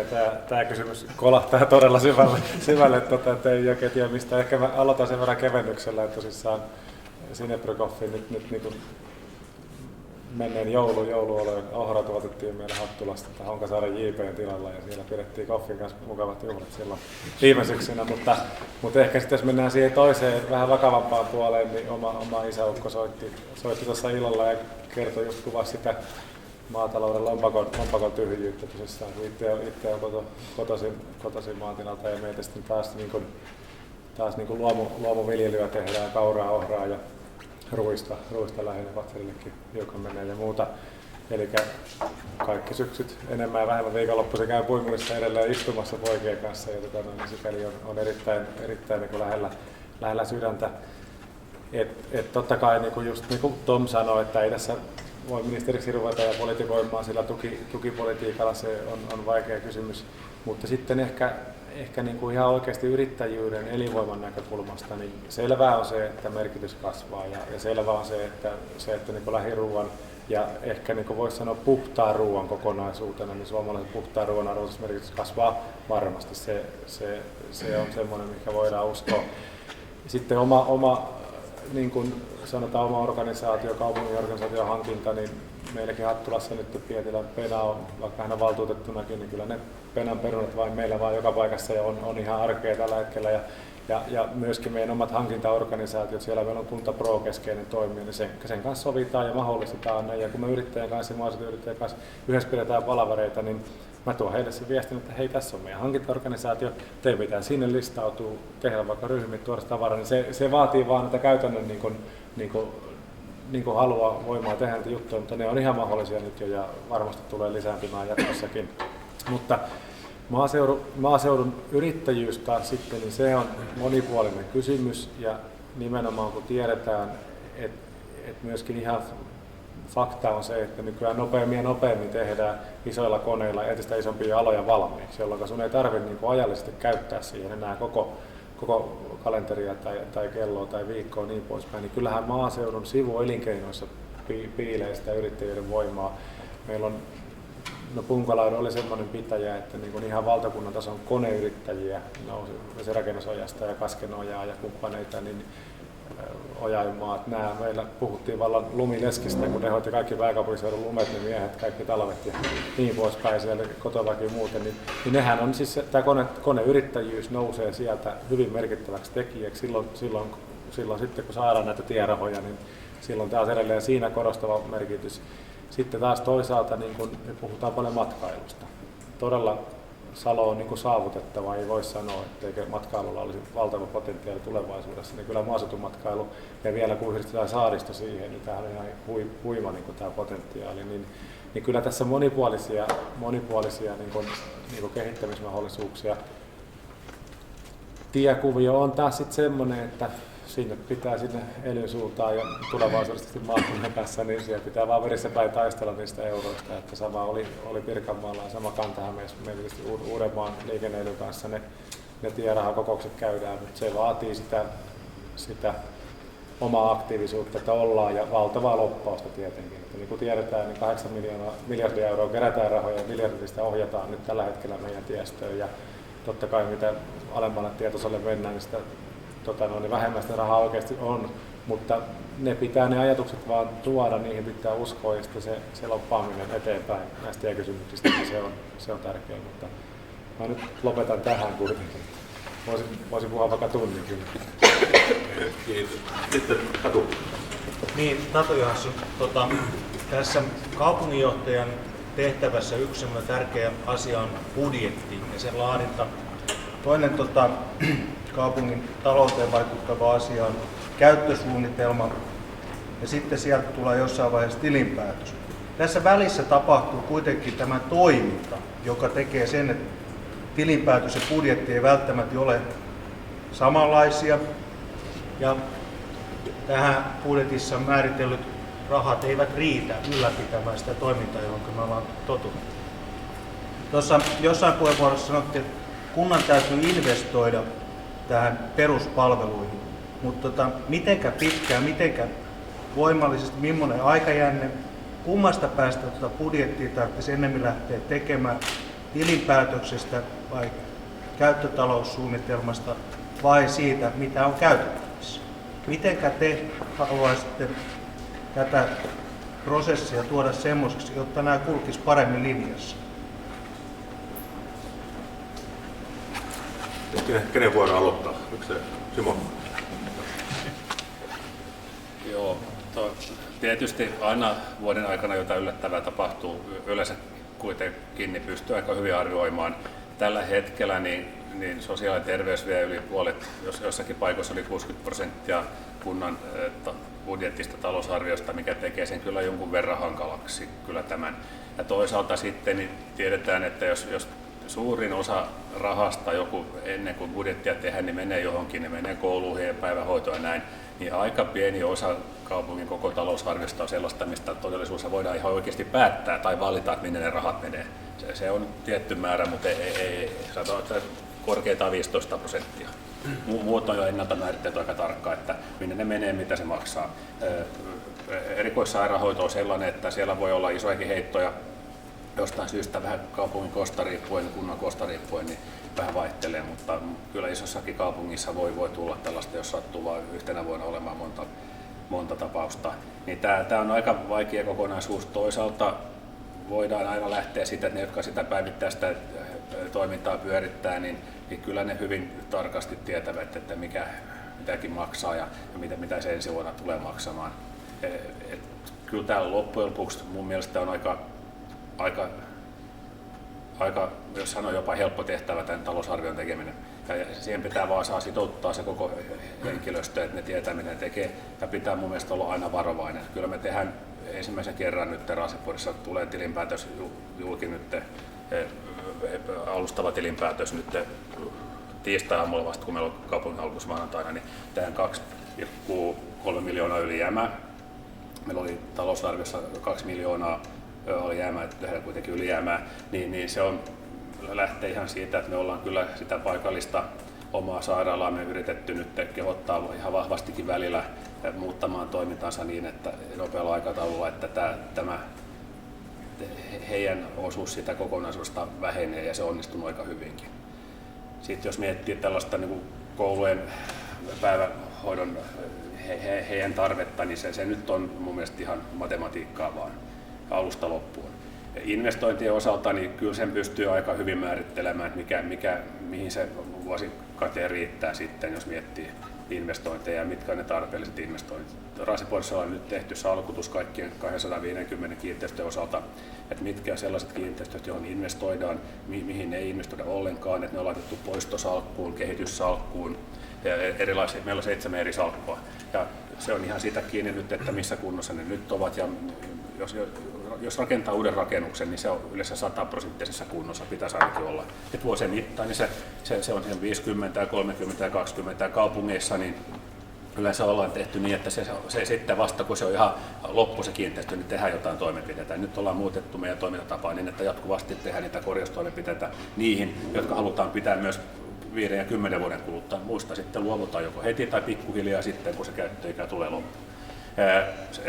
Rakennusten osalta minusta se on myös aika paljon matematiikkaa, sitä tarpeen kartoitusta, että minkälaista tarvetta on jatkossa. Jos infraan sitten mennään, niin katuihin ja näihin, niin niihin uppoisi vaikka miten paljon rahaa tahansa. Että jos kaupunkilaisilta kysyy, että niin kuoppia ja uusia teitä tarvitaan, niitä tarvitaankin, mutta siinä on ehkä se poliittinen ratkaisu aina sitten tärkeä, että paljonko on mahdollista ja minne ne tehdään just tänä vuonna.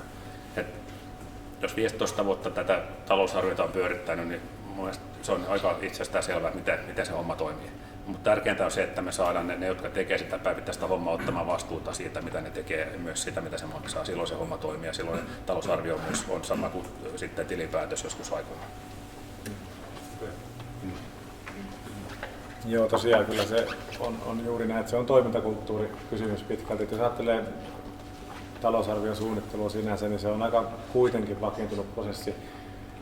Ehkä mitä itse olen tässä viime vuosina arvioinut, on se, että kyllä sen voisi aina hiukan ehkä aikaisemmin aloittaa riippuen. Nyt me ollaan jo sitten, Atlas on jo tuossa muutamien viikkojen päästä on ensimmäinen semmoinen, että katsotaan raameja niin 18 ja siinä voidaan aina niin sitä suunnittelua tiivistää niin, että jätetään sitten niille tekijöille siinä keväällä ennen kesälomia, toisaalta taas niin aluksi jätetään niille oikeasti aikaa niin valmistella jotain ratkaisuja, jos todella halutaan jotain. Mutta sitten taas kun mennään siihen käyttösuunnitelmavaiheeseen ja edelleen niin kun vuoden toimintojen toimeenpanoon, niin mä oon yleensä tykännyt sanoa ihmiselle, että mä en ole niinkään talousarvioihminen, mä oon niin enemmän tilinpäätösihminen. Mä tykkään niin viedä sitä ajatusta niin, että ok, talousarvio tehdään, mutta siinä voidaan niin tehdä paremminkin myöskin. Ja se on semmoista positiivinen haaste, mitä pitää ajaa kuntaa kaupunkin sisälle koko ajan. Mutta se on nimenomaan se on niin, että sitä ei yksin kaupunginjohtaja tee, kunnanjohtaja tee, vaan se on nimenomaan kyse siitä, että saadaanko se organisaatio niin kuin haluamaan, etsimään niitä pieniäkin kysymyksiä. Ja kyllähän se fakta on se, että se monta kertaa niin kuin isomman organisaation tulos syntyy sit monesta pienestä tekijästä. Toki, niin kuin kaikki tiedämme, niin se sote luo sen haasteen. Sairaanhoitopiirin tilanne monta kertaa saattaa olla hyvinkin ratkaiseva, varsinkin mitä pienempi kunta, niin sitä enemmän se vaikuttaa siihen, heittää mahdollisesti sitä mitä viivaalle jää. Eli ne on ehkä niinku keskeisiä teemoja. Sitten investointitalous totta kai, kestävää suunnittelua, ehkä se rahoituksen niinku hallinta siinä mielessä ja se, että niinku velanhallinta. Ehkä siinä voidaan sanoa sitten, että silloin tullaan siihen päätöksentekorajapintaan myöskin aika nopeasti. Eli silloin kun puhutaan oikeasti talouden niin kuin kestävyydestä ja pitemmän suunnittelusta, niin monta kertaa pitää jo ruveta keskustelemaan, varaamaan päättäjien kanssa, niin kuin kunnassa totta kai toimitaan. Ja ehkä siinä on se varmaan ne tulevaisuuden haasteet monessa kunnassa. Että me on kanssa tehty tosissaan, ei salkutusta, mutta kiinteistöohjelma ja käyty kaikki kohteet läpi ja katsottu ne, että mitä tulee jäämään, mutta just se, että sitten oikeasti se, että mistä ohjelmasta on päätetty ja mitä halutaan sitten toteuttaa ja että osataan toteuttaa, niin siinä on se sitten taas ehkä se johtamisen kysymys ja organisaation niin kuin keskustelu ja sparraukset, että niihin myös on sitouduttu ja ne viedään maaliin. Kyllä tuossa Kuntaliiton entinen varatoimitusjohtaja Keetäläisen Timo kerran sanoi meille kunnanjohtajalle, jossain tilaisuudessa oltiin, että teidän tehtävä tulevaisuudessa on hankkiutua eroon niistä turistkiinteistöistä, koska niitähän siellä toki kaikissa kunnissa tällä hetkellä on. Ja tämä on yksi teema, mikä pitää niin kuin hallita siinä tulevaisuudessa. Ja sitten se, että niin kuin uudisinvestoinnit, varsinkin infrarakennusinvestoinnit, niin ne on luonteeltaan semmoisia, että niistä oikeasti saataisiin niin kuin käyttötaloushyötyjä ulos. Monestihan näin ei ole. Eli oikeasti asioita perustellaan sillä, että tehdään joku uusi hieno systeemi, sillä saadaan tehoja irti, mutta sitten kun seurataan pari vuoden jälkeen, niin todetaan, että hetkinen, tämä on ollut yllättävän kallista ja näin, mutta siihen pitäisi ehkä keskittyä tulevaisuudessa enemmän investointien osalta, ja tämä on myös tullut vähän kantavaa kautta itselle vastaan muutamissa tapauksissa. Tämä viimeisen vastaaminen on aina tämmöinen hohdokas paikka, että aloittaa sillä, että yhdyn edellisiin puhujiin. Ehkä sen verran tässä voisi todeta, että mikäli tämä sote- ja maakuntauudistus etenee nyt tässä maalissa, niin kyllä meiltä tämmöiset epävarmuustekijät vähenee melkoisesti. Että tällä hetkellä niin tämä sivistyspuolen kustannukset, eli nämä käyttötalouskustannukset, niin ne on erittäin hyvin ennakoitavia kustannuksia. Että se ennakoimattomuus, niin se on ollut pääsääntöisesti tuolla sosiaali- ja terveydenhuollon puolella. Erikoissairaanhoitoa ja myös muita palveluja. Palvelujen kysyntä välillä yllättää, välillä tehdään aika monessa kunnassa epärealistisia oletuksia talousarvion laadinnan yhteydessä, palvelujen tarpeen kehityksestä ja niin edelleen. Että nämä on sellaisia tekijöitä, jotka totta kai vaikuttaa siihen, että miten onnistutaan. Mutta semmoinen, mitä mä sanoisin, että pitäisi pitää realiteetit mielessä, että mistä lähdetään liikkeelle. Ja totta kai sekin, että paljonko meillä on käytettävissä, niin sekin määrittelee pitkälle sitä, että mitä kaikkea tehdään, mihin kehittämishankkeisiin lähdetään mukaan ja niin edelleen. Tässä puhuttiin jonkun verran näistä kiinteistöistä ja tämä on varmasti kaikille kunnille ja kaikille kaupungille sama tilanne, että nyt täytyy miettiä suhde omistamiseen, että mitä kiinteistöjä omistetaan, ollaanko me jotenkin niin erityisen hyviä tässä meidän omistajapolitiikassa ja niin hyviä kiinteistöjä ylläpitäjiä, että meidän oikeasti pitää omistaa nämä kaikki kiinteistöt ja millä tavalla näiden kanssa toimitaan sitten tulevaisuudessa, niin tämä on oikeasti semmoinen niin kuin pohtimisen paikka. Ja jos mietitään sitten, että meidän pitäisi toimia samalla tavalla kuin mikä tahansa yrityskin, että miettiä sen investoidun pääoman tuottoa, että tuottaako se hyvinvointia riittävästi, tuottaako se korkoa sille sijoitetulle pääomalle. Tämä on ihan sellaista asiaa, mitä pitää oikeasti kunnissa ja kaupungissa tänä päivänä miettiä. Että investoinnit täytyy olla tuottavia investointeja. Ne joko tuottaa hyvinvointia niin paljon, että se kannattaa sitten tuohon juuri sijoittaa se käytettävissä oleva investointivara. Mä luulen, että kaikilla kunnilla tai kaikilla kaupungilla viime vuosi, tai pääsääntöisesti viime vuosi oli todennäköisesti positiivisempi kuin useimmat odottikaan. Eli verotulot kehittyi viime vuonna. Mä luulen, että Raaseporissakin niin verotulokehitys yllätti ja mä uskon, että aika monessa kunnassa ja kaupungissa niin viime vuoden tulos oli sen takia ennakoitua parempi, että samalla tavalla ylijäämää tekee Lietokin sitten viime vuoden osalta. Mutta tiukkoja aikoja eletään ja ihan uusia asioita mietitään sitten poliittisten päätöksentekijöiden puolellakin. Että erityisesti mä näkisin tänä päivänä sen, että omistamisen täytyy ruveta miettimään, että mikä on se kaupungin omistajapolitiikka. Jos saa lisätä sen verran, että mun mielestä aina sanon näin, että ehkä vähän provosoidenkin, että kyllä se kaupungin talouden tasapainottaminen on erittäin helppo juttu, että yksi iltavaltuustossa ja kaikki on hoidettu. Että jos miettii sitä, että Raaseporin kaupungin toimintakulut vuonna 2015 oli 218 miljoonaa, vuonna 2016 213 miljoonaa, eli 5 miljoonaa vähemmän. Poliittista rohkeuttavaa ja päätöksiä, niin kyllä tulosta syntyy, se on erittäin yksinkertaista toimintaa. Kyllä. Sitten on Tiina. Joo, Tiina Vainio, yrittäjä täältä Salosta ja maatalouden kova verkostoitumaan. Ja me varmaan kaikki yrittäjät olla kovin verkostoitumaan. Ja Salossa on paljon tilaisuuksia ja kaupunginjohtaja on niin persoonana läsnä näissä tilaisuuksissa. On kissaristiäistä ja avainnoista ja sitä ja tätä. Me ollaan kauheasti puhuttu, mitä kaikkea te olette tehnyt ja tästä tekemisestä. Mä haluaisin kuulla, millaisia te olette ihmisinä.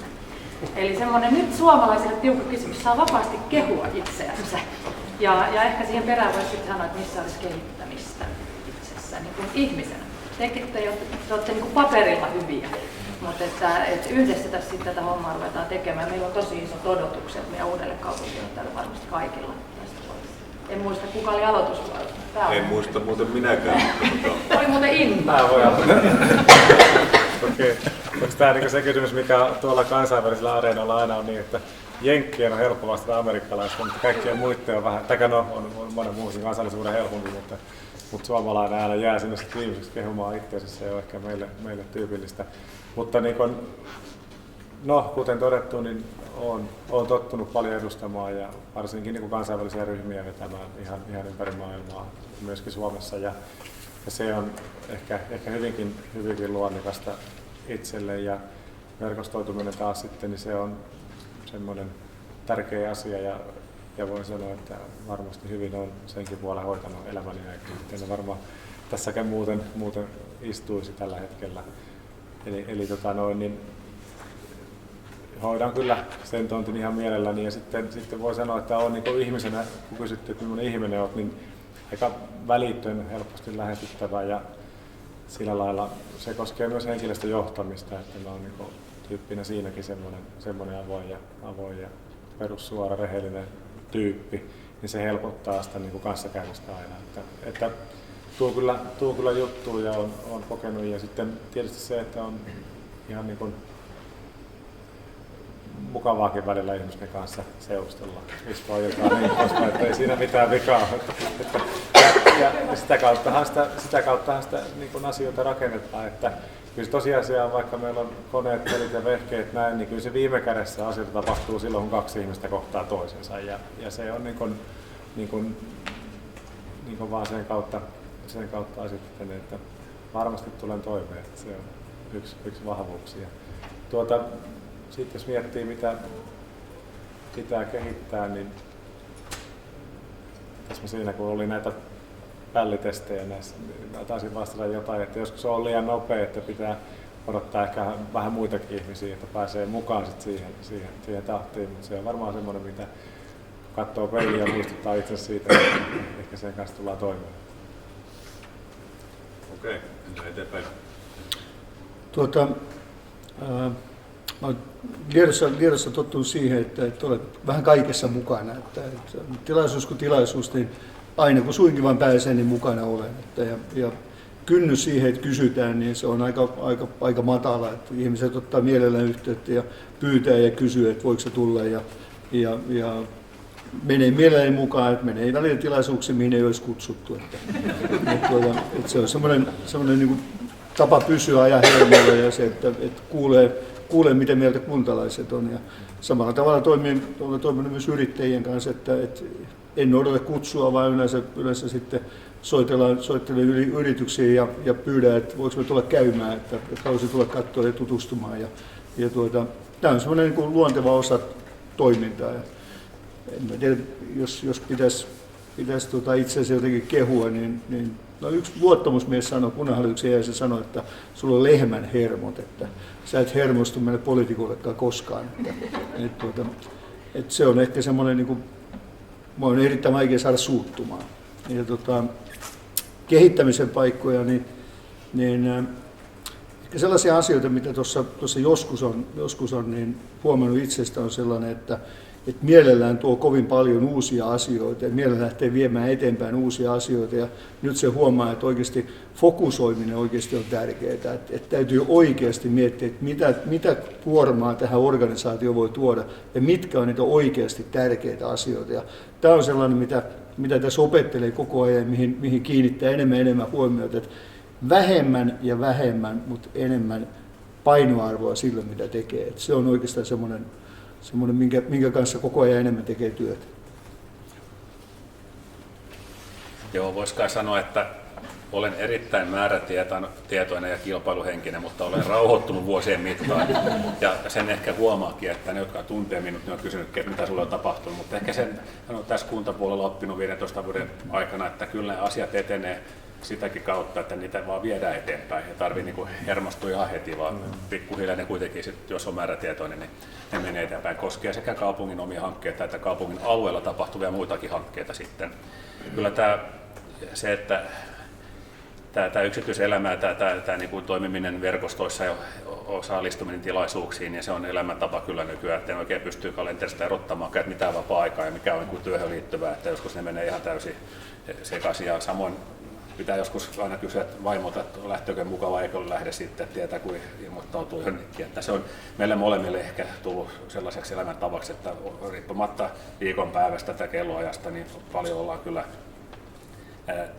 liikenteessä, ja samoin kuin meilläkin on varuskunta siellä, niin sen kanssa on kyllä erilaisia virallisia ja epävirallisia tilaisuuksia todella paljon, esimerkiksi ja muita toimijoita, niin se on mun mielestä ihan tällainen luonteva asia. Mulle on joskus sanottu poliitikot, että mä olen liian rehellinen, että ei ihan kaikkea voi sanoa, että kyllä pakko sanoa, jos on tarvetta, niin sanoo, mutta ei ainakaan valtuustossa saa sanoa ihan mitään vaan, että joskus pitäisi vähän miettiä sitten, että kun mä valtuustossa sanonut poliitikoille joskus, että kuulkaa nyt, että noin ei voi tehdä, että tästä ei tule yhtään mitään, että otetaan nyt taukoa ja katsotaan sitten hetken päästä uudestaan.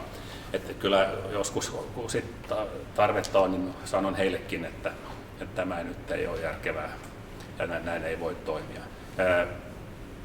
Ehkä sitten, jos joskus olen ehkä liian kilttikin, että pitäisi ehkä sanoa, että ei, mutta sitä voi varmaan opetella sitäkin sanomista.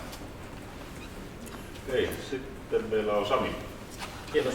Metsäperä Sami Sofiktasta on paikallinen startup-yrittäjä, toimitaan tuolla ehkä mahdollisen uuden osaamiskeskuksen tiloissa tällä hetkellä. Ja haluaisin kysyä siihen liittyen, että mitä mieltä olette tästä osaamiskeskushankkeesta ja miten sen näette vaikuttavan Salon tulevaisuuteen? Se on oikealla puolella. Tämä on varmaan sellainen kysymys, joka on kysytty kaikissa näissä haastatteluissa. Tämä on käyty jo läpi ja joka kerta olen sanonut, että itse asiassa niin mä olen itse ollut sitä mieltä, että kaupunkien ja kuntien ei ole hyvä lähteä kiinteistöbisnekseen. Että se kiinteistöbisnes on toisten asia. Mutta sitten kun puhutaan osaamiskeskuksesta ja siitä, että mitä vaihtoehtoja tässä olisi ollut ja minkä takia niin kaupungin on hyvä olla mukana hankkeessa, on se, että kaupunki on tällainen kokoava voima. Se on sellainen, joka niin kuin rakentaa. Se toimii ikään kuin tämmöisenä fasilitaattorina ja mahdollistajana. Ja tämä investoinnin suuruus, joka tehtiin tähän hankkeeseen, niin tämä ei Salon kokoiselle kaupungille kovin suurta riskiä vielä tuota. Ja sitten niin se, että jos kaupunki olisi jäänyt tästä pois, niin mä sanoisin, että siinä olisi ollut paljon suurempia riskejä olisi sitten siinä kohtaa ollut, että jos kaupunki olisi jättäytynyt tästä ulkopuolelle. Ja me tiedämme, että kaupunki tällaisen julkisen sektorin toimijana, niin se on erittäin hyvä toimija koulutussektorin kanssa, yliopistojen kanssa, luontaiset yhteydet maakuntaan, kansalliset yhteydet ja kansainvälisiä yhteyksiä. Ja kaupunki, kun on mukana tällaisessa hankkeessa, niin silloin se tuottaa uskottavuutta ja sitten se avaa uusia ovia. Ja ehkä vielä tämmöisessä kaupungin johtajien ja kuntajohtajien roolista, niin mä olen joskus sanonut, että tämä titteli on niin komea, että jos ei tätä titteliä käytä hyväksi, niin silloin unohdetaan, että minkä takia tässä oikeasti ollaan. Että joskus täytyy oikeasti käyttää hyväksi sitä kaupunginjohtajankin tittelin arvovaltaa, ja se etenee yleensä niin, että silloin kun edistetään hankkeita, niin siellä täytyy olla mukana. Ja samoin täytyy olla kaupungin mukana hankkeessa silloin, kun viedään hankkeita eteenpäin. Mä näen tämän erittäin tärkeänä Salon tulevaisuudenkin kannalta. Ja on melkoinen sellainen, jos te mietitte nyt, että mikä markkinointiarvo tällä nyt on ollut, että kuinka paljon te olette saaneet palstamillimetrejä osaamiskeskushankkeella, niin tuohon saisi tehdä töitä tuohon saman palstamillimetrimäärään aika monen 100 000 euroa edestä. Joo, niillä tiedoilla, mitä minulla on sitä hankkeesta, niin vaikuttaa ihan järkevältä. Et tunnen hankkeen todella heikosti, että vaikea sanoa, mutta toimintana niin minusta on todella tärkeää ja olen oikeastaan ollut vähän kateellinenkin sen suhteen, että koska toimin naapurikaupungissa ja meillä on todella tarvetta toimitiloja siellä eikä niitä löydy mistään. Meillä on tällaista niin kuin juuri siihen soveltuvaa sähköautotoimintaa ja muutakin, mistä nyt en tarkemmin tässä voi puhua, niin, jotka heti voisivat muuttaa tuon tyyppiseen tilaan. Ja sen rakentaminen ihan alusta saakka, niin se vaatii kyllä, se vaikuttaa kyllä, se on niin kuin tosi vaikea, hankala asia. jos lähdetään siitä, että kaupunki omistaa maata, sinne pitää kaavaa muutosta tehdä, se halli pitää tai toimitilat rakentaa ja ihan alusta saakka, niin sinne menee vuosi, puolitoista, 2kin. Ja silloin sen ne yritysten tarpeet on muuttunut jo todella paljon. Että on tämä mun mielestä todellinen mahdollisuus kyllä Salolle, että ei kun täyttämään niitä tiloja vaan. Ja sitä kautta niin uskon, että tulostakin syntyy monenlaista. Kiitos. Me voidaan siis odottaa, että Raaseporista tulee yrittäjiä. Yksi sähköautofirma on jo luvassa. Joo, kyllä tämä kai ilman muuta lähtökohtaisesti on myönteinen asia. Siinä on juuri varmaan se kysymys, että näillä tavallaan pinnallisilla tiedoilla, mitä itselläni on asiasta, niin kuitenkin vaikuttaa se riski kohtuu pieneltä. Eli siinä mielessä toki sitten täytyy harkita ja katsoa vähän sitä, että mikä se pitemmän jänteen näkökulma siinä on.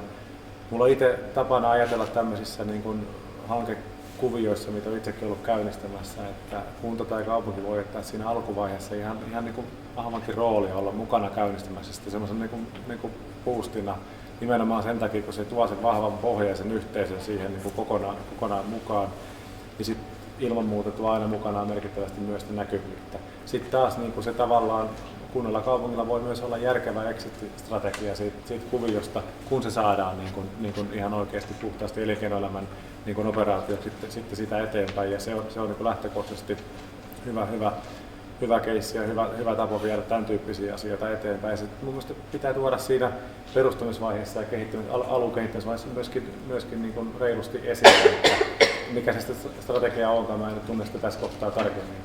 Mutta sitten ennen kaikkea, mikä se ratkaisu on, niin sehän on niissä sisällöistä ilman muuta.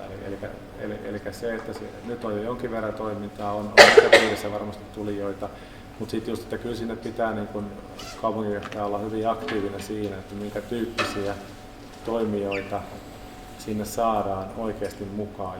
Ja tiedän itsekin ja olen itse käynyt keskustelua tuossa jo, että on tosi konkreettisia olemassa olevia yrityksiä, mitkä ovat tällä hetkellä huiman kiinnostuneita tästä. Että meillä on paljon tästä telakkapuolen kehittämisestä tällä hetkellä semmoista ICT-kuvioa. Tiedän, että Tampere-Turku-aksella tehdään paljon semmoista, Tampere-Turku-Raumakin jo, missä verkostoissa halutaan, että tuotaisiin tänne se Kupittaalla oleva Turku Future Technologies muun muassa, niin yksi tämmöinen toimija. Mulla on siinä kavereita nyt jo, jotka on kysellyt, että jos sä tänne tuut, niin voiko he sitten olla mukana. Kyberturvallisuus on yksi semmoinen keskeinen teema. Meillä on Suomessa ihan kansallisia intressejä, meillä on EU-direktiivit, jotka edellyttää meitä sen puolen kehittämistä. Siinä on intressejä. Järvisen Antti on Googlen Suomen johtaja, yksi lapsuuden kaveri, niin mä että Anttikin on varmaan kiinnostunut tulemaan. Montaa muuta näitä, siis ihan oikeasti pitää vaan ottaa esille. Tosissaan ei nyt pidä lähteä luettelemaan mitenkään kaikkia näitä kuvioita, mutta toi valtuustolle muutamia tämmöisiä esiin. Logistiikan kehittäminen, energiateollisuuden, energiatekniikan kehittäminen, nämä on semmoisia teemoja, joissa meillä on paljon hyviä ei pelkästään ituja, vaan konkreettisia keissejä, mitä oikeasti ruvetaan rakentaa. Ehkä sitten se yksi kysymys mun mielestä on vielä se, että saadaanko me jotain niitä liidejä vietyä niin pitkälle, että siitä tulisi tuotantotoimintaa jossain mielessä. Ja se varmaan liittyy tässä kohtaa jossain määrin meriteollisuuteen ja autoteollisuuteen. Siellä on nyt semmoisia rajapintoja ja niihin liittyy myös tämä kyberpuoli aika vahvasti ja niiden tiedonhallinnon puoli ja näitä pikkupokseja, mitkä tallentaa, varmentaa näitä. Tämä puoli menee varmasti eteenpäin, mutta niitä totta kai yksittäisiä keissejä. Sitten mitä on ollut itse Kiinan viennissä mukana, niin siellä on totta kai meillä on ehkä nyt sitten tämä lihapuolenkin avaus, kalapuolen avausta odotetaan. Siinä on Evira Tulli keskeisessä roolissa tällä hetkellä. Meidän poliittiset päättäjät tekevät valtakunnan tasolla sen eteen töitä. Mutta sieltä sitten myöskin koulutusviennin puolesta. Tässä on Turun ammattikorkeakoulu, Turun yliopisto, Aalto-yliopisto, nämä verkostot, mitkä muutenkin on vahvoja startup-verkostoja, niin niiden kautta, mitä sitten asioidaan ulkomaille ja niiden oppiaihe ja kansainvälinen yhteistyö, niin sitä kautta voidaan Saloon ihan realistikin jotakin kotiuttaa, mutta näissä kuvioissa on vaan se, että ei pidä antaa mitään turhia lupauksia ennen kuin sitten ollaan siinä että voidaan edetä ja tehdä päätöksiä. Mutta hieno mahdollisuus, ja jos ajattelee Rauman tilannetta, että ne olisi jättänyt sen telakan täysin käyttämättä, mikä olisi tilanne tällä hetkellä, että kyllä tässä samantyyppinen mahdollisuus on olemassa. Kiitos. Meillä on muutama kysymys jonossa. Seuraavana Mia. Hei joo. Mä olen Mia Kanskanen ja yrittäjä Kielimaailma Oy ja olen ilolla kuunnellut teitä ja tullut siihen tulokseen, että olipa sitten kuka tahansa teistä meidän tuleva kaupunginjohtaja, niin hyvin meillä varmaan lähtee menemään, mutta mä kuulun siihen porukkaan, että mä olen ummannut valtakunnan lehdistön mielikuvaa Salosta ja muuttanut Saloon joitakin vuosia sitten. Ja positiivisesti yllättynyt siitä ja ajattelinkin, että te olette tässä niin kuin lähistöllä toimineet ymmärtääkseni ja teillä ehkä on jonkinlainen mielikuva Salosta syntynyt, kun olette tänne hakeneetkin kaupunginjohtajaksi. Ehkä siinä mielessä, että on haasteita ja on kiva kääriä hihat ja päästä töihin, mutta haluaisin kuulla teiltä jokaiselta 2 asiaa, jotka teidän mielestä Salossa on tällä hetkellä oikein hyvin. Okei. Tomas, mulla aloittaa. Vapaa-aika, urheilu ja kulttuuri, siinä oli jo 300, mutta semmoista on kokonaisuus, joka voi todella hyviä ja se on kehittämisvaraa vaikka kuinka paljon. Se on ilman muuta tällainen tosi vahva tekijä, että itsekin näitä palveluita käytän aina silloin tällöin aika useinkin joitakin, niin siinä on kyllä niin kuin tällainen ihan valtakunnankin tasolla voi sanoa huipputekijä tietyltä osin. Ja sitten jos miettii tätä niin kuin liikenneyhteyksiä kuitenkin Suomessa, jos ajattelee alueita, seutukuntia, kuntia, kaupunkeja, niin kyllä Salon tilanne on siinäkin erittäin hyvä ja se paranee vaikka tästä tunnin junahankkeesta ja tästä Turkuun ja Helsinki kasvukäytävästä. Että siinä on niin kuin 2 hyvää lähtökohtaa kyllä ja näitä asioita ei ihan helpolla kyllä luodakaan.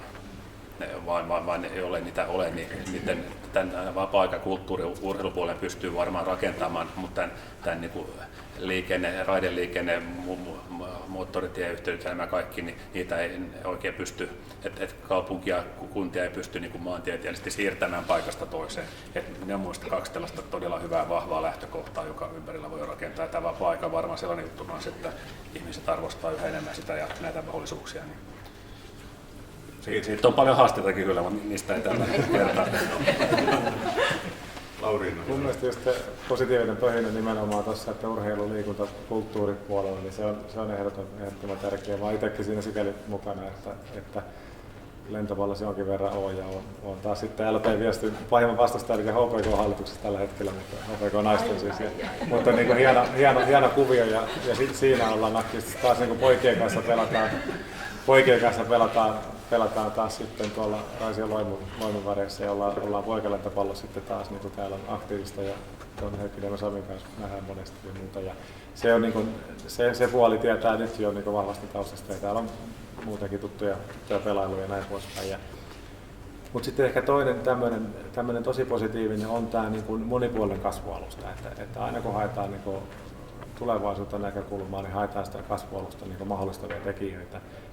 Ja siihen liittyy sijainnit niin poispäin, moni muu kysymys, mutta ennen kaikkea se, että vaikka tässä on niin kuin Microsoftin kautta, Nokian kautta niitä haasteita ollut edessä, niin edelleen mun mielestä se monipuolinen kasvumahdollisuus ja alusta voittaa on niin kuin vahvempi tavallaan tekijänä kuin ne haasteet, mitkä se on tuonut tullessa. Että siinä on niin kuin selkeästi on niin kuin näköpiiriä ja toivoa ja eteenpäin menemisen meininkiä niin kuin sillä osin. Että ei ole yhden paperitehtaan varjossa kasvanut kunta, vaan on monipuolinen viriävä elinkeinoinen.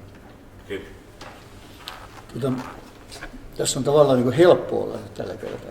Hyvät vinkit tuli naapurista, mutta itse asiassa kaikki tietää, niin Salon vahvuutena tämän nimenomaan vapaa-aika urheilukulttuuripuolelle, että siihen liittyvät elinvoimatekijät, että tähän voi melkein ympätä yhteen, niin torin ja tämän tyyppistä asioita, jotka on sellaista niin kuin myönteistä elinvoimaa ja pöhinää tuovia tekijöitä. Että mä luulen, että toi Salon tori on sellainen, mistä niin koko maakunnassa ollaan kateellisia. Että jossain järjestetään joku konsertti kerran kesässä, niin Salon torilla tapahtuu niin koko kesän ja se on aikamoinen semmoinen voimavara. Mutta totta kai ne paikalliset urheiluseurat, ja kyllä mä olen itse asiassa niin sen verran itsekin harrastanut erilaisia urheiluja ja pelailu erilaisten työporukoiden kanssa, käynyt salolaisten kanssa pelaamassa. Mä totesin, että salolaiset ovat kaikkein inhottavimpia vastustajia. Että mä en viitti kertoa minkä takia, mutta yleensä turpaan tuli. Mutta sitten niin just tämä mistä Lauri tuossa sanoi, että tämmöinen monipuolisuus, että ei olla kiinni enää niin kuin yhdessä. Ja se yhden karvan varassa eläminen, niin se ei ole se semmoinen niin kuin näkyvä tekijä enää Salossa, vaan nyt tämä on oikeasti monipuolinen. Ja kun tämä on liikenteellisesti näin hyvin saavutettavissa, niin ennen kaikkea näkisin sen tulevaisuudenkin vahvuuden siinä, että täytyy avata ja täytyy löytää uusia polkuja, uusia toimialoja ja uusia vahvuuksia koko ajan. Että se on semmoinen, mä uskon siihen, että tämä Salon monipuolisuus, niin tämä tulee olemaan se niin kuin voittava tekijä sitten lähitulevaisuudessakin. Että monta muutakin asiaa voisi nimetä Salosta, mutta nämä on ehkä ne kaksi tämmöistä päätekijää. Saanko mä tähän sanoa vielä heille sen verran, että jos muutatte Saloon, niin tulette yllättymään positiivisesti. Voin kertoa kokemuksesta. Täällä on hyvä asua ja elää. Marko. Joo, tervehdys vaan. Mä olen Marko Tapio, Salon edellinen puheenjohtaja. Mä pyydän lupausta nyt, ei ehkä kommenttia. Meillä on Salon yrittäjät, ehkä Markun puheenjohtajuuskaudella aloitettiin tällainen PJ-kokousjärjestelmä. Eli me joka kuukausi, kaikki puheenjohtajat, meillä on 5 yrittäjäyhdistystä, meillä on naisyrittäjät, siellä on kauppakamari ja nuorkauppakamari, puheenjohtajat ja kaupunginjohtaja, ja sitten siellä mahdollisesti kaupungin tekninen johtaja aina vierailevana. Joka kuukausi 2 tuntia, ja puheenjohtaja on kerännyt tämän kasaan, niin mä pyydän lupausta, että tätä projektia jatketaan, koska tämä äärettömän hyvä projekti niin kuin sitoo nämä yhdistykset yhteen, plus että saadaan tiedonvälitys sitten. Lupaatteko? Käsi ylös. Lupaan. Selvä, kiitos. Helppo luvata, kun on valmis toimintamalli olemassa, niin tämä on helppo luvata. Ja mikäli teitä ei valita, niin voitte varastaa sen omalle paikkakunnalle. Tämä on hyvä mennä. Sen verran mä jatkan vielä, että kun on päässyt juttelemaan tuolla muilla alueilla, niin muut puheenjohtajat jopa vähän kateellisia tästä hankkeesta.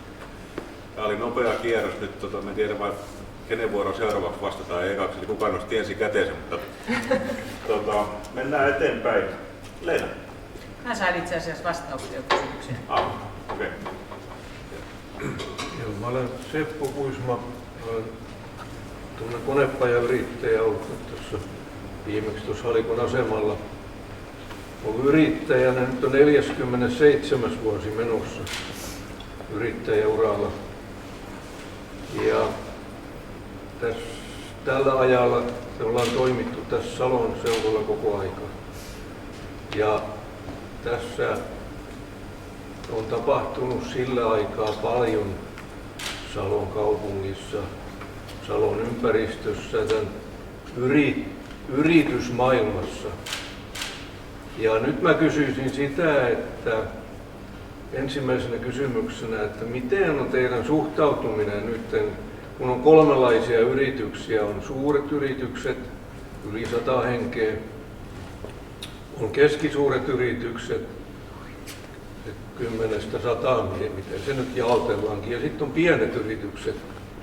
Mikä on teidän painoarvo näillä yrityksillä, että mikä on se, kun työllistää, ja mille te katsotte niin kuin parhaimman tuen jatkossa?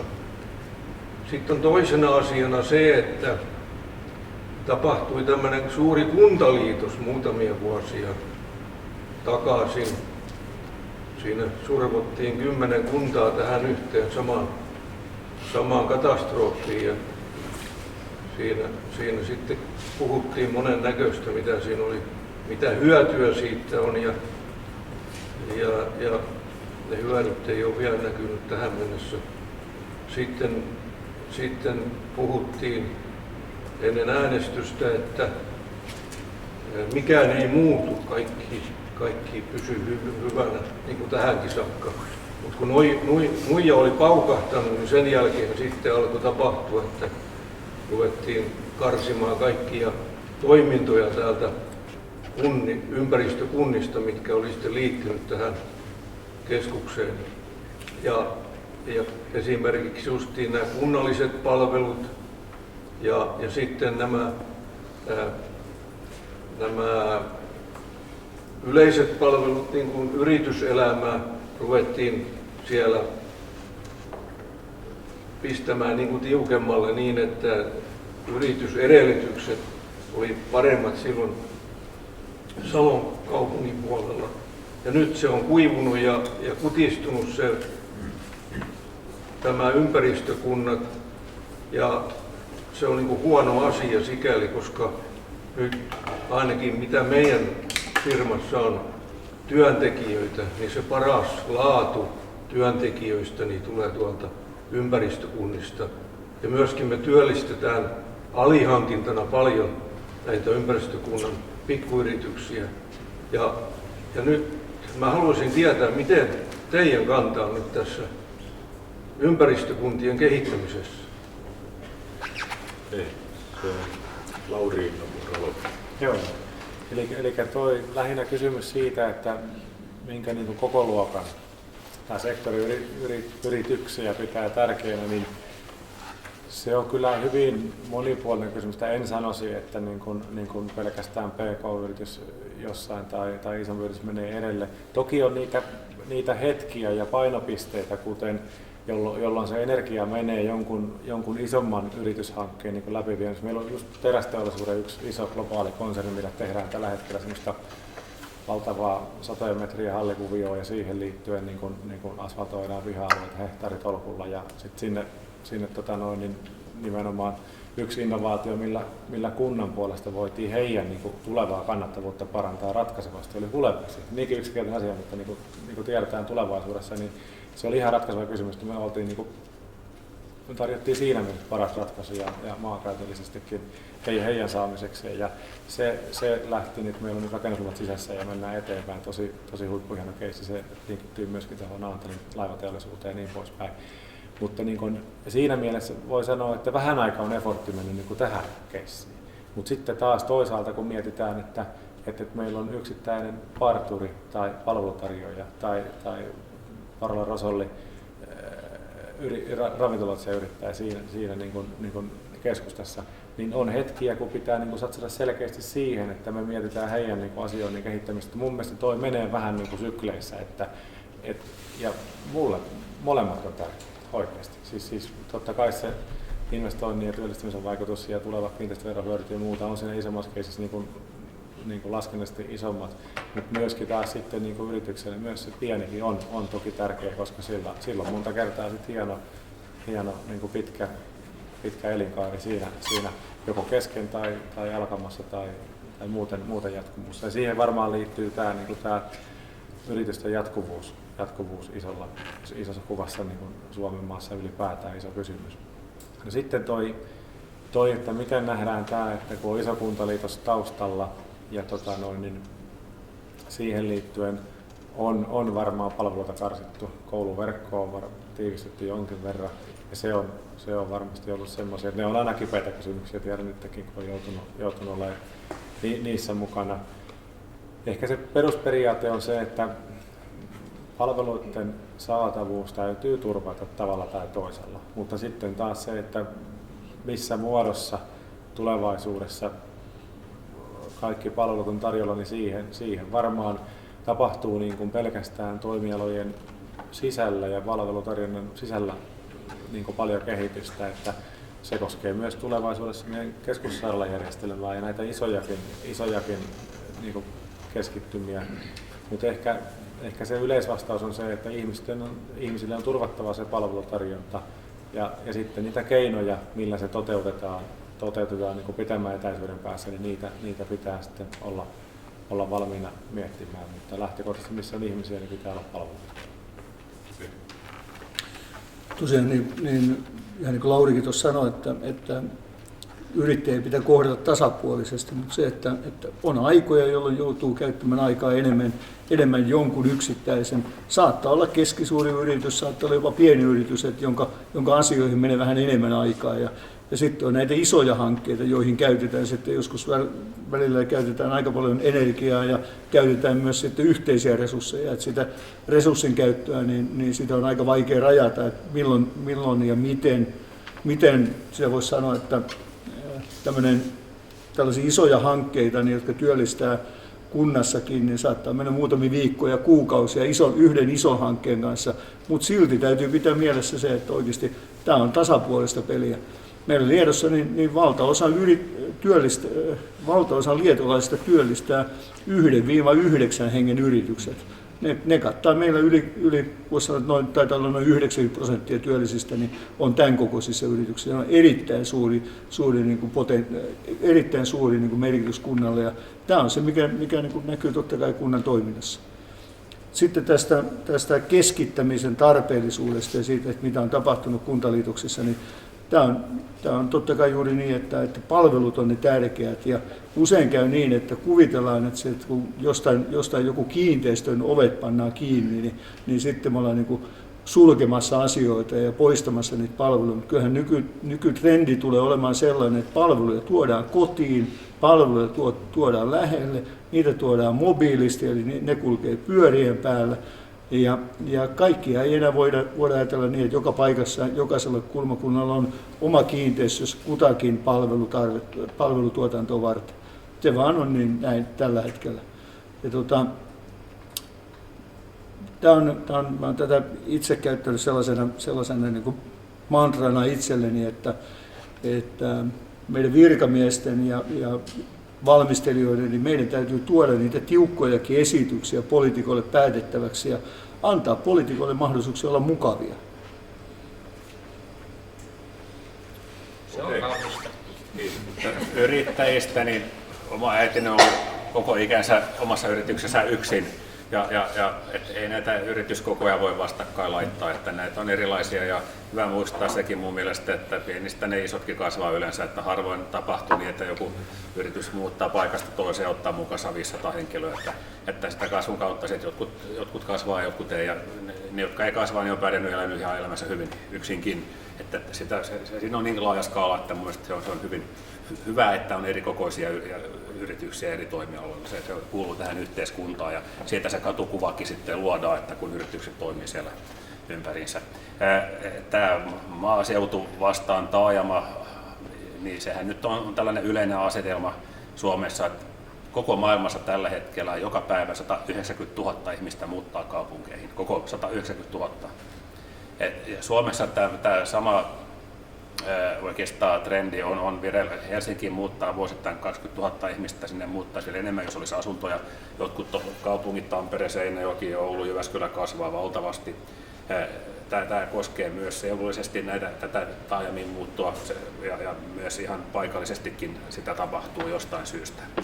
Ja jos miettii, että mikä on se kaupungin rooli sitten näissä pienimmissä taajamissa, esimerkiksi Salossa, niin mikä se voisi olla palvelujen suhteen, niin se on koulut ja jotkut terveyspalvelut, jotka varmaan terveyspalvelut jatkossa tulee kotiin, jos niitä siellä ylipäätänsä saakaan Salossa ja muuallakaan Suomessa. Niin tämä nyt on ollut ihan tästä, että miten ihmiset muuttaa Suomen sisällä ja mitä on tapahtumassa. Että tästä harvoin puhutaan, koska tämä on poliittisesti hyvin arka asia, mutta tämä on faktaa. Voitte käydä tarkistamassa mistä vaan nämä tilastot. Ja tämä onkin hyvä kysymys sitten, että miten me turvataan kaupat ja kaikki muut tällaiset palvelut. Kaupunki ei niitä voi turvata. Että se vaatii sitä käyttöä myös sitten. Ja sama jos miettii sitä, että kyllä mä oon tässäkin turhan rehellinen, mutta kyllä näitä puheita voi puhua, että pitää tästä vaikka kuinka paljon, mutta jos niissä ei ole mitään perää, niin ei niitä lupauksia voi lunastaakaan. Että kyllä se on mielenkiintoinen juttu tämä, että miten mä olen itse ollut tekemässä 3 kunnan kuntaliitosta. Nykyisessä työpaikassa niin on 3 kuntaa liittynyt yhteen ja sama keskustelu joka paikassa, että kuntaliitoksen takia nämä asiat näin on nyt huonosti. Mitä olisi tapahtunut, jollei tätä kuntaliitosta sitten olisi tehtykään, niin sitä kukaan ei tiedä. Että pitää olla hiukan varovainen kuitenkin, ja eikä nyt ehkä syyttää ihan kaikkia maailman menoa siitä, että kunnat liitettiin yhteen, koska tämä nykymaailma, tämä nuorison siirtyminen tähän elämään, mulla on 3 nuorta poikaa, niin heidän elämänsä on tässä näin. Mä yritän joskus elää tämän ulkopuolellakin, mutta siihen niin kuin mennään ja tämä seuraava sukupolvi elää niin kuin tätä kautta. Ja se ehkä jopa mahdollistaa sen, että voidaan pienemmissäkin taajamissa elää ja toimia. Siellä on palveluita, kun niitä voidaan tilata tämän kautta, niitä voidaan ylläpitää ja hoitaa yrityksiä siellä ja sitten tuottaa niitä palveluita tämän kautta jonnekin muuallekin. Että kyllä näitä mahdollisuuksia on, mutta pitää muistaa, että on hyvin tämä dynamiikka tänä päivänä ei ole millään tavalla samanlainen kuin 70-luvulla tai 80-luvulla. Tämä on valtavasti muuttunut tämä tapa elää ja toimia ja muuttuukin. Ja siinä Salonkin pitää pystyä olemaan mukana, jos halutaan pärjätä jatkossa. Kiitos. Jaha, onko siellä kysymyksiä? No kun aloitin, niin lopetan sitten, olen muuta tuuni. Niin kunnilla on nyt liikelaitoksia ja tietyt liikelaitokset, nehän on pakko nyt sitten yhtiöittää. Niin mitä mieltä olette semmoisesta ajatuksesta, että kun tämmöinen yhtiöittäminen tulee eteen, niin se ei automaattisesti ole, että siitä tehdään kunnan 100% omistama osakeyhtiö, vaan siinä kohtaa nimenomaan sitten olisi peli auki ja katsottaisiin, että syntyykö parempi konklaavi siitä, että siinä kohtaa sitten kysytään kunnan yrityksiltä, että voitaisiinko tehdä tämmöinen kimppa, niin kuin nyt täällä Salossa on eka kerta tehty tuon Microsoftin suhteen. Että se olisi enempikin niin kuin pakko siinä kohtaa tehdä sitten tämä yritysvaikutusten arviointi ja verrattava sitä, että jos se on kunnan 100% osakeyhtiö vai olisiko se sitten yksityiset mukana. Tästä tämä on sellainen asia, jota monet kunnat ja kaupungit on tällä hetkellä varmasti pohtii tällä hetkellä erittäin kuumeisesti tämän sote-uudistuksenkin takia, että mikä on se yhtiömalli, jolla tullaan toimimaan ja minkälaisella yhtiöllä tullaan toimimaan. Ja mä näen sen sillä tavalla, että tämä täytyy oikeasti jokaisessa asiassa, niin tämä täytyy selvittää ja tutkia, että mikä on se tarkoituksenmukaisen ja mikä takaa sen menestymisen tulevaisuudessa. Että sellaisten yhtiöiden perustaminen, josta nähdään jo ennakolta, että nämä ei tule olemaan kilpailukykyisiä, niin ei siinä mitään järkeä ole.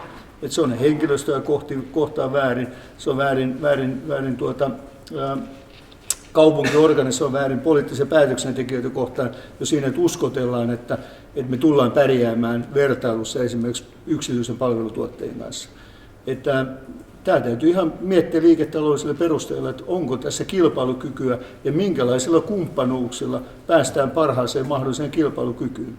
Tämä on se, miten mä ainakin itse asian näen. Nyt on paljon viime aikoina puhuttu näistä kuntien yhdessä omistamista isoista yhtiöistä, jotka tuottaa erilaisia tukipalveluja. Näitä mä pidän sellaisena, että nämä on, ja kyllä hyvin ymmärrän, että tämän tyyppisiä lähdetään rakentelemaan, mutta mä näen sen sellaisena myös tämmöisenä markkinahäiriköintinä, että täytyy oikeasti miettiä, että onko tämä oikea tapa lähteä toimimaan markkinoilla, että tehdään in-house-ostoja ja sitten vältetään kilpailuttamista ja tuetaan ehkä niin kuin omaa toimintaa, että se ei ole kestävällä pohjalla. Että mä näen asian toisella tavalla, että mun mielestä tämä on markkinatalouden kanssa toimitaan ja koitetaan löytää parhaat mahdolliset tehokkaammat tuotantotavat. Simon. No, mun mielestä on ihan erinomainen asiakin, jos saadaan tällaisia yhteisyrityksiä aikaan. Se on mun mielestä todella positiivinen asia. Sitä ajan mittaan voidaan miettiä, että onko parempi, että kaupunki on siinä mukana vai irtautuuko kaupunki vai mitä siellä tehdään ja miten tämä tilanne muuttuu ja elää koko ajan. Niin mun mielestä aina parempi, jos joku toinen kaupunki tekee asioita, jotka osaa ne paremmin ja joka pystyy panostamaan siihen ihan niin kuin todella paljon ja on sitä osaamista kertynyt muualtakin. Niin se on hyvä, jos sellaista niin kuin löytyy. Siinäkin on vähän sellainen tilanne, että Salo on kuitenkin sen kokoinen jo kaupunki, että täältä löytyy näitä toimijoita. Sitten on eri asia jossakin maaseudulla kaukana, missä näitä yrityksiä ei ole, niin silloin kaupungin kunnan rooli on isompi. Aina tulevat varmaan jatkossa olemaankin. Tämä on vähän niin kuin aluekohtaista tämäkin asia. Ja kyllä meilläkin nyt tuolla Raaseporissa on ensimmäinen tällainen yhteisyritys, missä kaksi kaupunkia, Raasepori, Hanko on mukana, mutta enemmistö on kuitenkin sitten yksityisiä ja se on toiminut erittäin hyvin, todella hyvin ja kauppakamari on sitä koonnut sitten ja hallinnoinut ja näin, että näin sen todella mahdollisuutena siinäkin, että käytetään kaupungin rahoja järkevästi ja näitä pitää aina miettiä näitäkin yhteisiä asioita tehdään, sama kuin tämä osaamiskeskus täällä, niin eihän se mikään menoerä kaupungin tuloslaskelmassa ole. Sehän on investointi, joka tulee taas sitä kautta kiinteistöomaisuuteen ja näin. Ja siitä voi irtaantua, sitten voi tulla voittoa tai tappiota, mutta näinhän se aina on. Mutta jos me mietitään nyt toimitiloja osakeyhtiöissä ja kiinteistössä, niin kyllä kiinteistöjen arvo suht vakaa kuitenkin sit pidemmän päälle on. Että tässä on niin monta näkökulmaa, että kuka toimii ja kuka omistaa ja mitä tekee. Että uskon, että tämä tulee jatkossa olemaan yhä monimuotoisempi tämä kokonaisuus. Ja kaupungin rooli on enemmän mahdollistaja kuin omistaja ja tässäkin jatkossa varmaan.